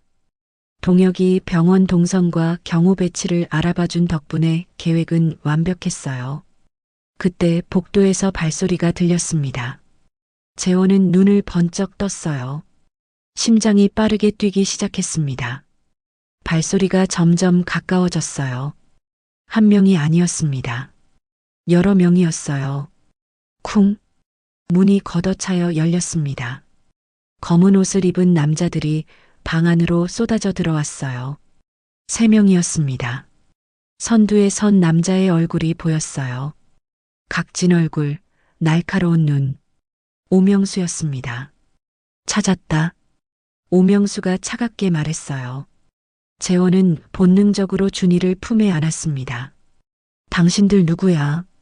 여기 어떻게 해? 조용히 해. 오명수가 손짓하자 2명의 남자가 재원에게 다가왔어요. 재원은 뒤로 물러섰지만 벽에 등이 닿았습니다. 도망칠 곳이 없었어요. 아기만 넘기면 살려줄게. 저항하면 다쳐. 오명수의 목소리에는 감정이 없었습니다. 재원은 준이를 더 꽉 안았어요. 안 돼. 이 아이는 못 줘. 영웅 놀이는 그만하고. 오명수가 코웃음을 쳤어요. 그가 손을 뻗어 준이를 낚아채려 했습니다.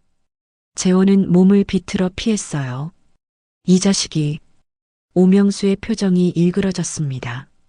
그가 옆에 있던 남자에게 눈짓했어요. 남자가 주머니에서 무언가를 꺼냈습니다. 야구 방망이였어요. 재원은 공포에 질렸지만 물러서지 않았습니다. 준이를 등 뒤로 숨기고 2 팔을 벌렸어요. 제발 이 아이한테 손대지 마. 내가 선택권이 있는 줄 알아? 오명수가 비웃었어요. 그가 고개를 끄덕이자 야구 방망이가 휘둘러졌습니다. 퍽! 재원의 옆구리에 둔탁한 충격이 가해졌어요. 숨이 막혔습니다. 무릎이 꺾이며 바닥에 쓰러졌어요. 갈비뼈가 부러지는 것 같은 고통이 온몸을 관통했습니다. 그만. 제발. 재원이 신음했지만 다음 타격이 이어졌어요. 등, 어깨, 무릎. 방망이가 연달아 내리쳤습니다. 재원은 고통에 몸을 웅크렸어요. 입에서 피 맛이 났습니다. 그 와중에도 재원은 준이를 놓지 않았어요. 아기가 울기 시작했습니다. 작은 울음소리가 방 안을 가득 채웠어요. 이 자식, 끝까지 버티네. 오명수가 혀를 찼어요. 그가 직접 다가와 재원의 머리카락을 움켜쥐었습니다. 재원의 고개가 젖혀졌어요. 마지막 기회야. 아기나. 재원은 피투성이 얼굴로 오명수를 올려다봤습니다. 눈빛만은 죽지 않았어요. 안 돼. 좋아. 내 선택이야. 오명수가 한숨을 내쉬었어요. 그가 손을 뻗어 재원의 팔에서 준이를 잡아챘습니다. 재원은 저항하려 했지만 몸이 말을 듣지 않았어요. 준아. 준아. 재원이 손을 뻗었지만 닿지 않았습니다. 준이가 울면서 재원 쪽으로 손을 뻗었어요. 작은 손가락이 허공을 휘저었습니다. 가자. 오명수가 준이를 안고 돌아섰어요. 남자들이 뒤따랐습니다. 문이 닫히고 발소리가 멀어졌어요. 재원은 바닥에 쓰러진 채 손을 뻗었습니다. 아무것도 잡히지 않았어요. 눈앞이 흐려졌습니다. 준아. 의식이 점점 멀어졌어요. 마지막으로 들린 건 준이의 울음소리였습니다. 점점 작아지다가 사라졌어요. 얼마나 지났을까요? 재원은 병원 응급실에서 눈을 떴습니다. 하얀 천장이 보였어요. 온몸이 욱신거렸습니다. 옆구리와 무릎에서 특히 심한 통증이 느껴졌어요. 재원아, 정신 들어? 동혁의 목소리가 들렸습니다. 재원은 고개를 돌렸어요. 동혁이 침대 옆에 앉아 있었습니다. 얼굴이 창백했어요. 준이는 어디 있어? 재원의 목소리가 갈라졌습니다. 동혁은 대답하지 못하고 고개를 숙였어요. 동혁아, 준이는?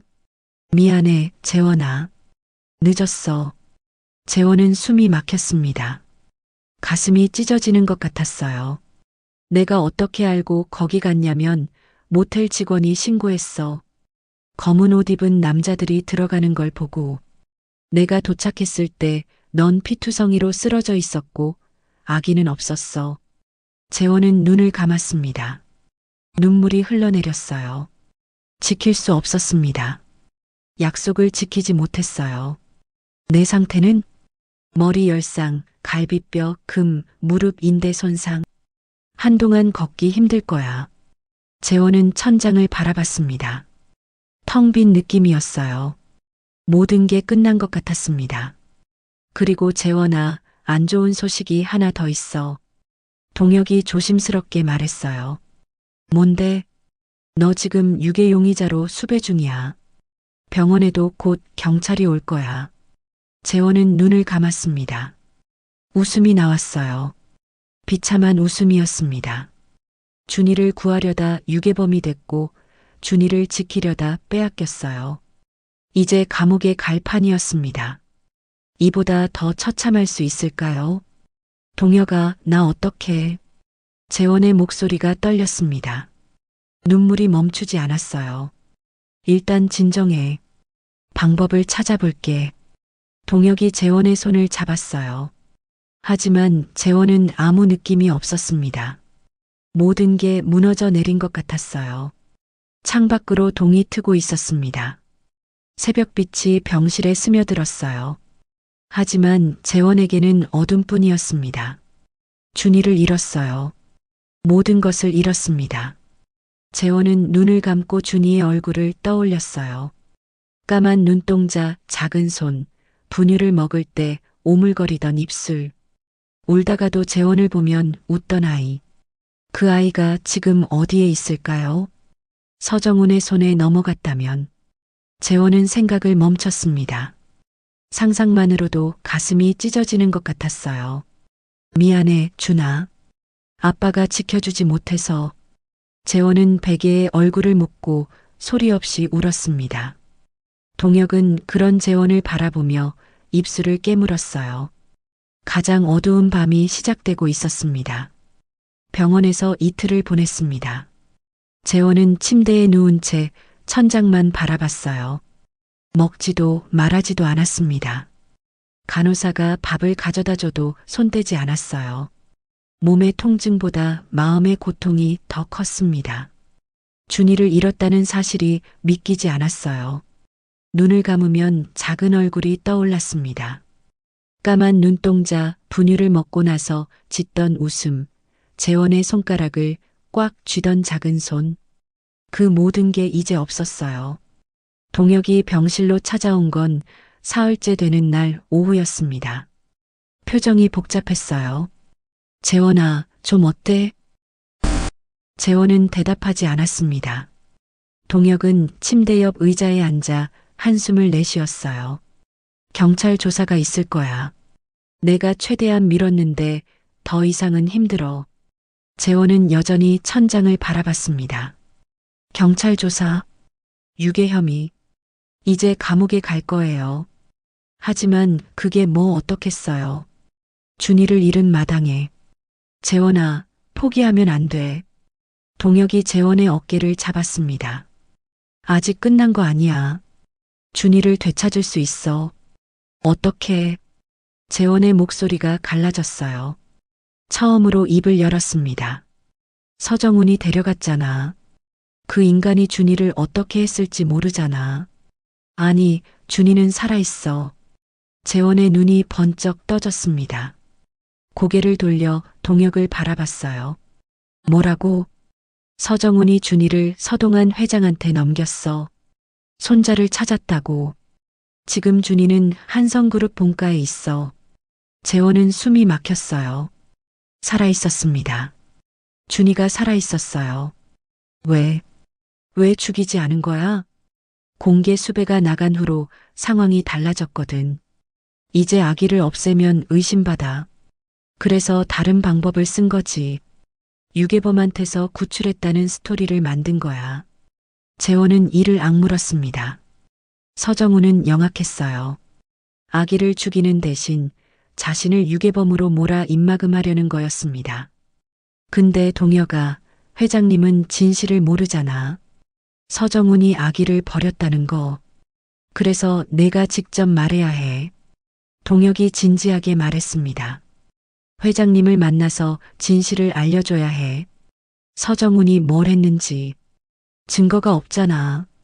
내 말을 누가 믿어. 증거가 생겼어. 동혁이 핸드폰을 꺼냈습니다. 화면에 CCTV 영상이 재생되었어요. 모텔 복도 영상이었습니다. 오명수와 부하들이 방으로 들어가는 장면이 선명하게 찍혀 있었어요. 모텔 CCTV야. 오명수 얼굴이 확실하게 나와. 이 남자가 서정훈 경호업체 소속이라는 것도 증명할 수 있어. 재원의 가슴에 희망의 불씨가 피어올랐습니다. 이거면 될까? 이것만으론 부족해. 더 확실한 게 필요해. 동혁이 잠시 망설이더니 입을 열었어요. 오명수가 자백하면 돼. 자백? 그 인간이 왜 자백해? 내가 방법을 찾아볼게. 일단 너는 회복해. 몸이 나아야 움직일 수 있으니까. 동혁이 일어서며 말했습니다. 재원은 그의 손을 잡았어요. 동혁아, 왜 이렇게까지 도와줘? 너도 위험해질 수 있잖아. 동혁은 잠시 재원을 바라봤습니다. 그리고 쓴웃음을 지었어요. 고등학교 때 내가 왕따 당할 때 유일하게 옆에 있어준 놈이 너잖아. 그때 받은 거 갚는 거야. 재원은 말을 잃었습니다. 까맣게 잊고 있던 기억이었어요. 그리고 윤서 장례식 때 내 모습 봤어. 세상에 혼자 남겨진 것 같은 눈이었어. 그때 다짐했어. 이 녀석만큼은 지켜줘야겠다고. 동혁이 재원의 어깨를 두드렸습니다. 그러니까 포기하지 마. 아직 끝난 거 아니야. 동혁이 병실을 나간 후 재원은 오랫동안 천장을 바라봤습니다. 눈물이 흘러내렸어요. 하지만 이번 눈물은 절망이 아니었습니다. 준이가 살아있었어요. 그리고 자신 곁에는 동혁이 있었습니다. 재원은 주먹을 꽉 쥐었어요. 포기할 수 없었습니다. 아직 기회가 있었어요. 그때 병실 문이 열렸습니다. 순자 할머니가 들어왔어요. 눈가가 빨갛게 부어 있었습니다. 재원아. 할머니가 재원의 손을 잡았어요. 주름진 손이 떨리고 있었습니다. 할머니, 어떻게 여기를? 동혁이가 연락해줬어. 내가 다쳤다고. 순자 할머니의 눈에서 눈물이 흘러내렸습니다. 내가 더 잘 지켜줬어야 하는데. 미안해, 재원아. 아니에요, 할머니. 제가 죄송해요. 걱정만 끼쳐드리고.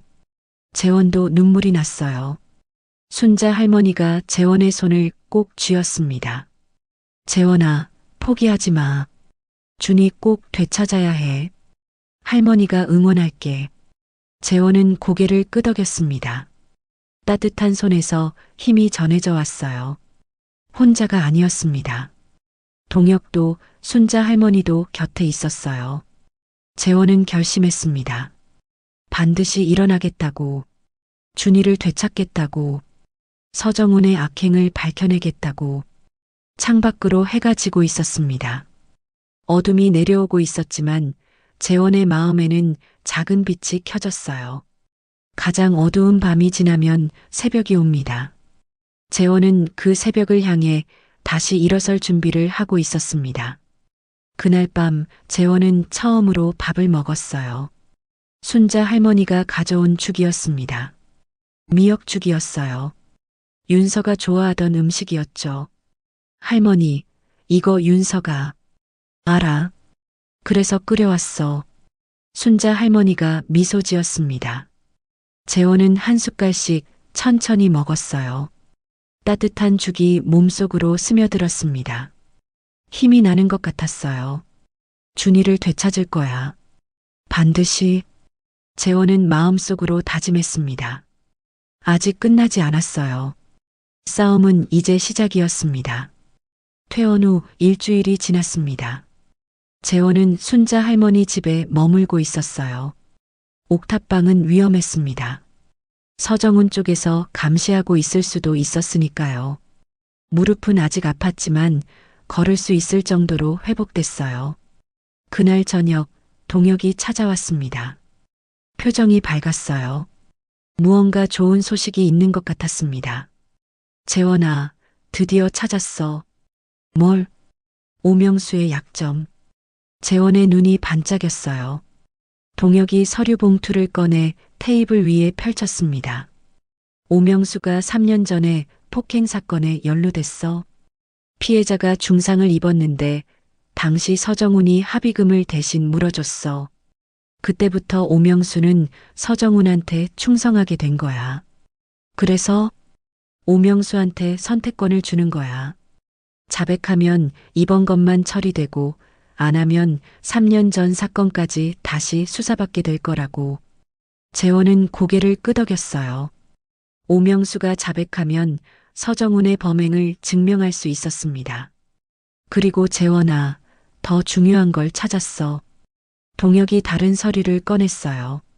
재원은 그 내용을 읽다가 눈이 커졌습니다. 이게 뭐야? 6년 전 너희 아버지 사기 사건 자료야. 동업자 박종태가 10억 들고 도망친 거. 그걸 왜? 박종태가 도망친 후에 어디로 갔는지 추적해봤어. 놀라지 마. 동혁이 사진 한 장을 내밀었습니다. 박종태와 다른 남자가 악수하는 사진이었어요. 그 남자의 얼굴을 보고 재원은 숨이 막혔습니다. 서정훈이었어요. 서정훈이 박종태한테 돈을 줬어. 그러니까 너희 아버지를 망하게 한 건 서정훈이야. 재원의 머릿속이 하얘졌습니다. 6년 전 아버지를 망하게 한 사람. 그게 서정훈이었다니.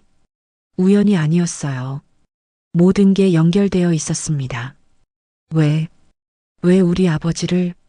아직 정확한 이유는 몰라. 근데 추측은 가능해. 6년 전에 너희 아버지 회사가 한성건설 하청 입찰에 참여했거든. 서정훈이 밀던 다른 업체랑 경쟁했고, 재원은 기억을 더듬었어요. 아버지가 큰 입찰을 준비하느라 밤새 일하던 모습이 떠올랐습니다. 그 입찰, 아버지가 유력했는데 갑자기 무산됐어요. 박종태가 돈을 들고 도망치면서, 그래, 서정훈이 경쟁을 없애려고 박종태를 매수한 거야. 너희 아버지 회사를 망하게 해서. 재원은 주먹을 꽉 쥐었습니다. 손톱이 손바닥을 파고들었어요. 분노가 온몸을 휘감았습니다.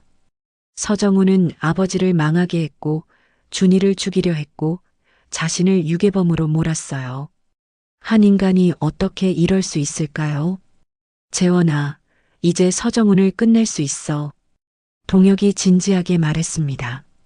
오명수 자백, 모텔 CCTV, 그리고 박종태와의 연결고리.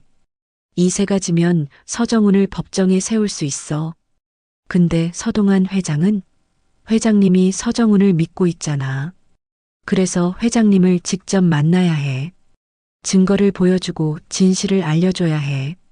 재원은 창밖을 바라봤습니다. 저녁 노을이 물들고 있었어요.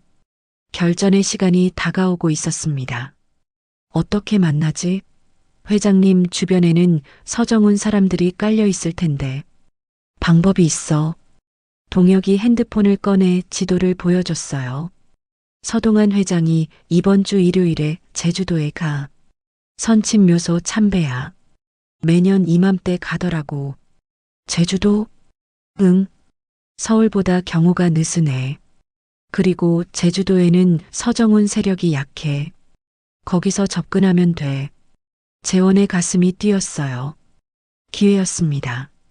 그리고 제주도라면 붉은 산호 목걸이의 출처도 확인할 수 있었어요. 준이 목에 있던 붉은 산호 목걸이, 그거 제주 특산이잖아.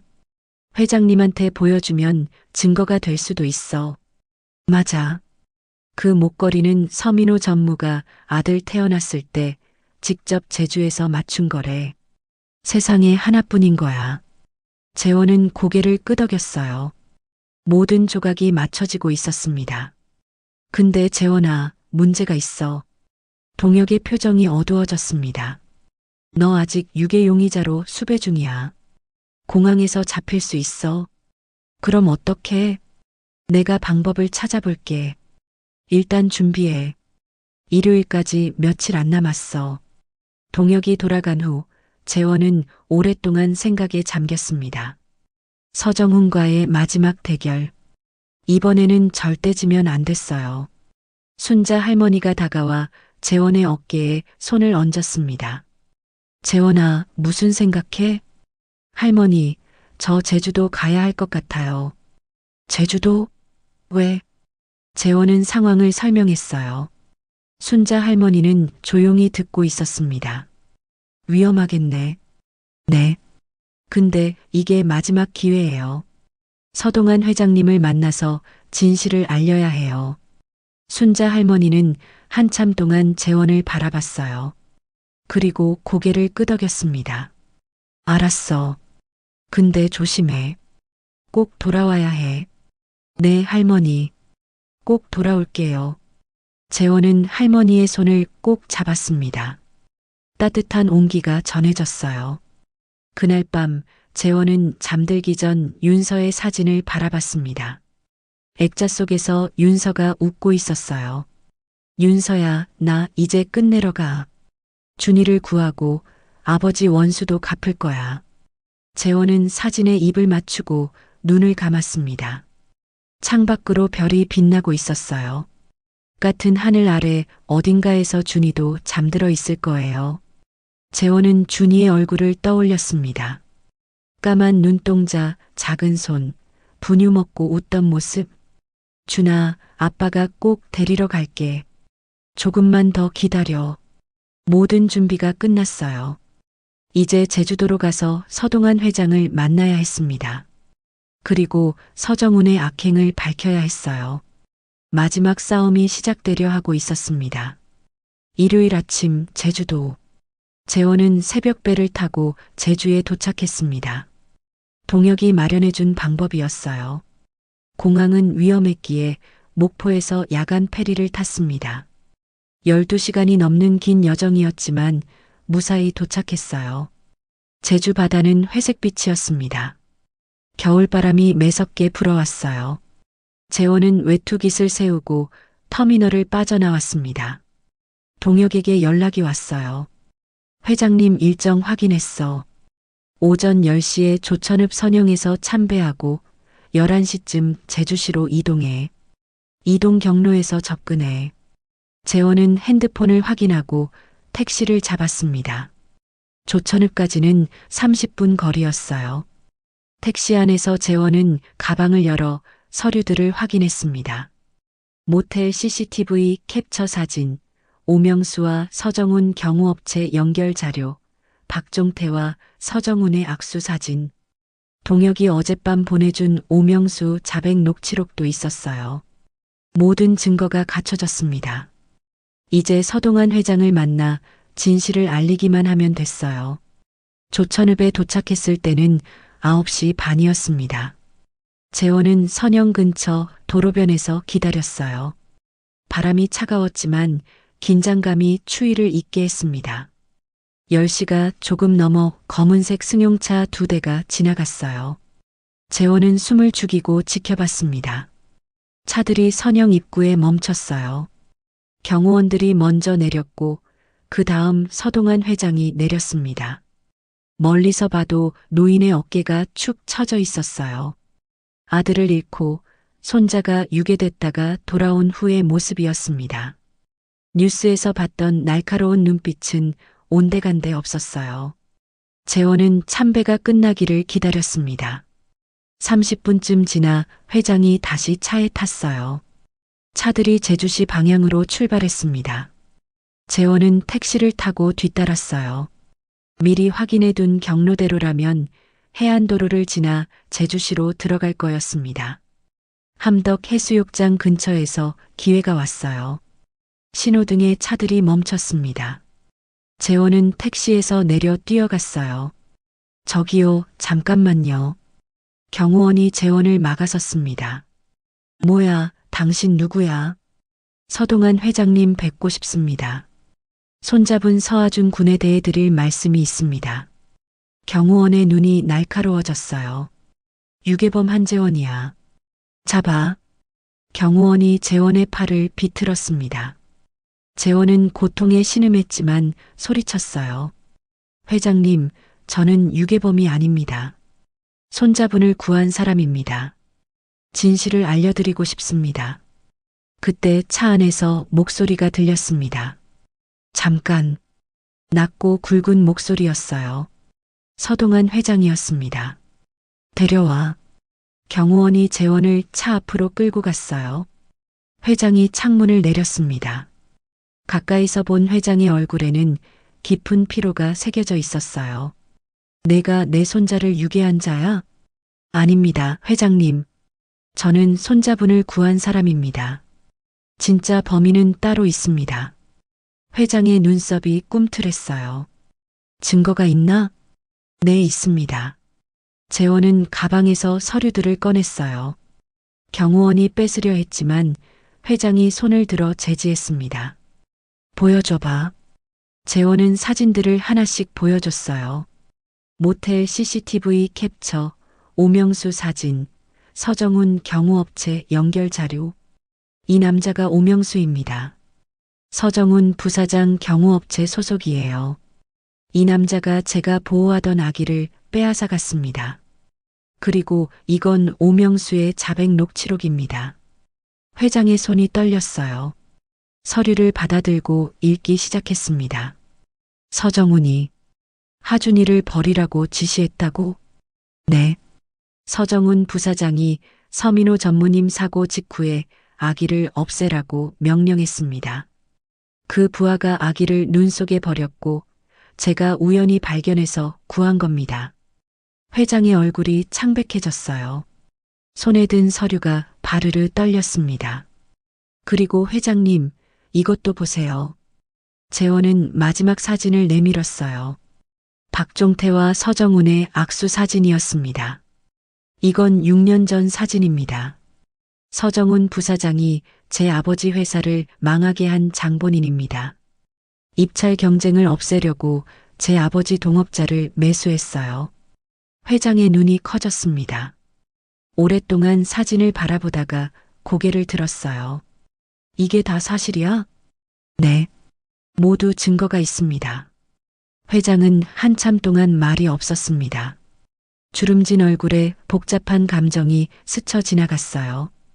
분노, 슬픔, 배신감. 차에 타라. 회장이 말했습니다. 경호원이 놀란 표정을 지었어요. 회장님, 이자는 수배범입니다. 내가 타라고 했다. 회장의 목소리가 단호했습니다. 재원은 차에 올라탔어요. 제주시로 가. 정훈이가 있는 곳으로. 차가 출발했습니다. 재원의 심장이 미친 듯이 뛰었어요. 드디어 끝이 보이고 있었습니다. 차 안은 무거운 침묵이 흘렀어요. 회장은 창밖을 바라보며 말이 없었습니다. 재원은 조심스럽게 입을 열었어요. 회장님, 손자분은 안전합니다. 제가 3주 동안 돌봤어요. 분유도 먹이고 기저귀도 갈고. 왜 그랬나? 회장이 물었습니다. 목소리가 갈라져 있었어요. 왜 모르는 아기를 구했나? 경찰에 신고하면 될 것을. 재원은 잠시 생각했어요. 왜 그랬을까요? 그날 밤 눈 속에서 아기 울음소리를 들었을 때 그냥 외면할 수 없었습니다. 눈 속에 버려진 아기를 보고 지나칠 수가 없었어요. 회장이 고개를 돌려 재원을 바라봤습니다. 날카로웠던 눈빛이 부드러워져 있었어요. 고맙네. 내 손자를 살려줘서. 재원은 고개를 숙였습니다. 가슴이 뜨거워졌어요. 서정훈과의 마지막 대면이 다가오고 있었습니다. 제주시의 한 고급 호텔이었습니다. 서동환 회장의 차가 호텔 현관에 멈췄어요. 재원은 회장을 따라 로비로 들어갔습니다.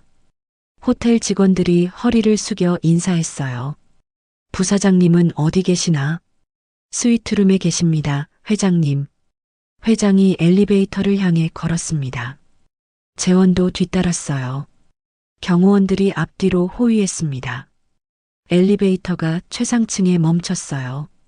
복도 끝에 스위트룸 앞에서 회장이 멈췄습니다. 문이 열렸어요. 서정훈이 안에 서 있었습니다. 52살의 남자였어요. 사진에서 봤던 것처럼 날카로운 눈매와 얇은 입술, 차가운 인상이었습니다. 하지만 회장과 재원을 보자 눈빛이 흔들렸어요. 회장님, 어서 오십시오.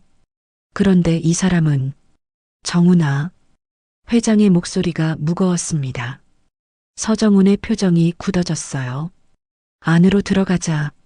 스위트룸은 넓었습니다. 통창으로 제주 바다가 보였어요. 소파에 앉은 회장이 서류 봉투를 테이블에 놓았습니다. 이게 뭔지 아나? 서정훈이 서류를 집어들었어요. 페이지를 넘기던 손이 점점 떨리기 시작했습니다. 이건 오명수라는 자가 자백했더구나. 내가 시킨 거라고. 서정훈의 얼굴이 창백해졌어요. 하지만 금방 표정을 추슬렀습니다. 회장님, 이건 조작입니다. 저 남자가 꾸민 거예요. 저는 아무것도. 거짓말하지 마라. 회장이 소리쳤습니다. 재원은 처음으로 회장의 분노를 봤어요. 78살 노인의 눈에 불꽃이 타올랐습니다. 민호가 사고로 죽었을 때 내가 가장 슬퍼하는 줄 알았다. 어릴 때부터 형제처럼 자란 사이니까. 근데 내가 하준이를 없애려 했어? 서정훈의 입술이 파르르 떨렸어요. 회장님, 들어보세요. 민호 형이 죽고 나서 회사가 흔들렸습니다. 후계 구도가 불안정해졌고 저는 회사를 지키려고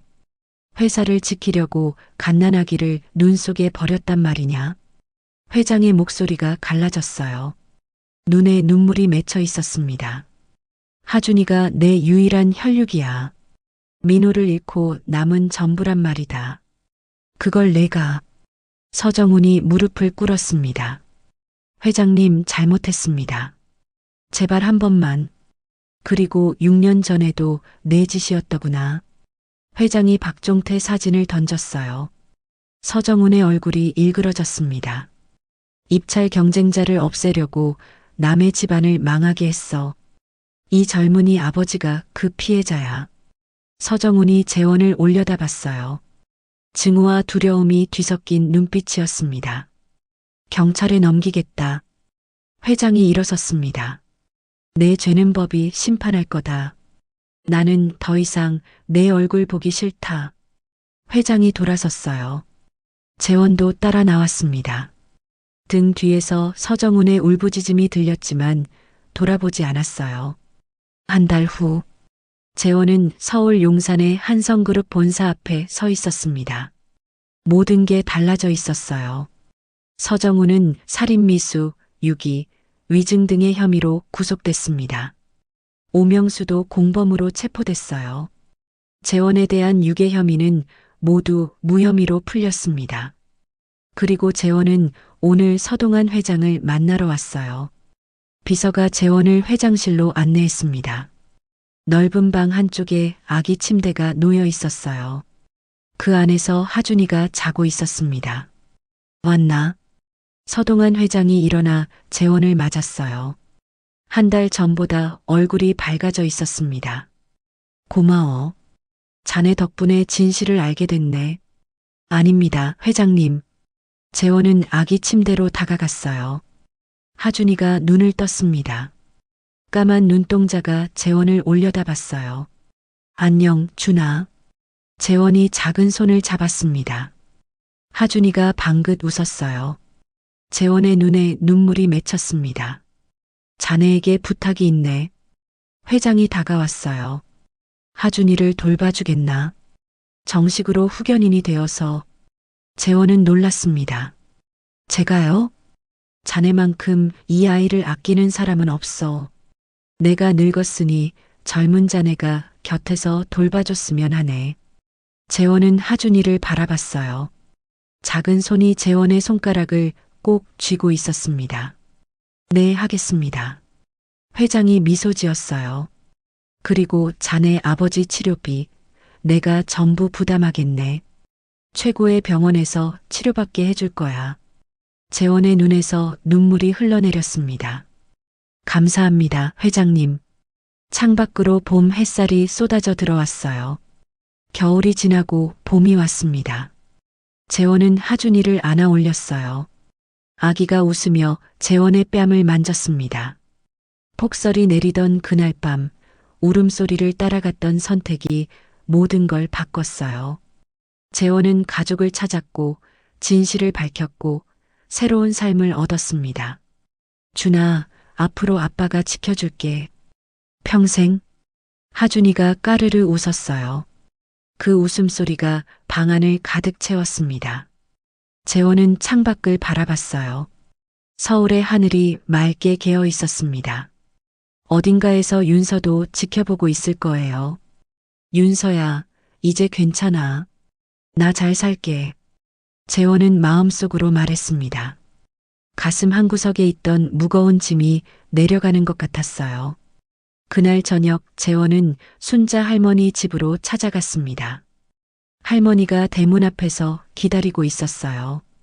재원아, 다 잘 됐다며? 네, 할머니. 다 끝났어요.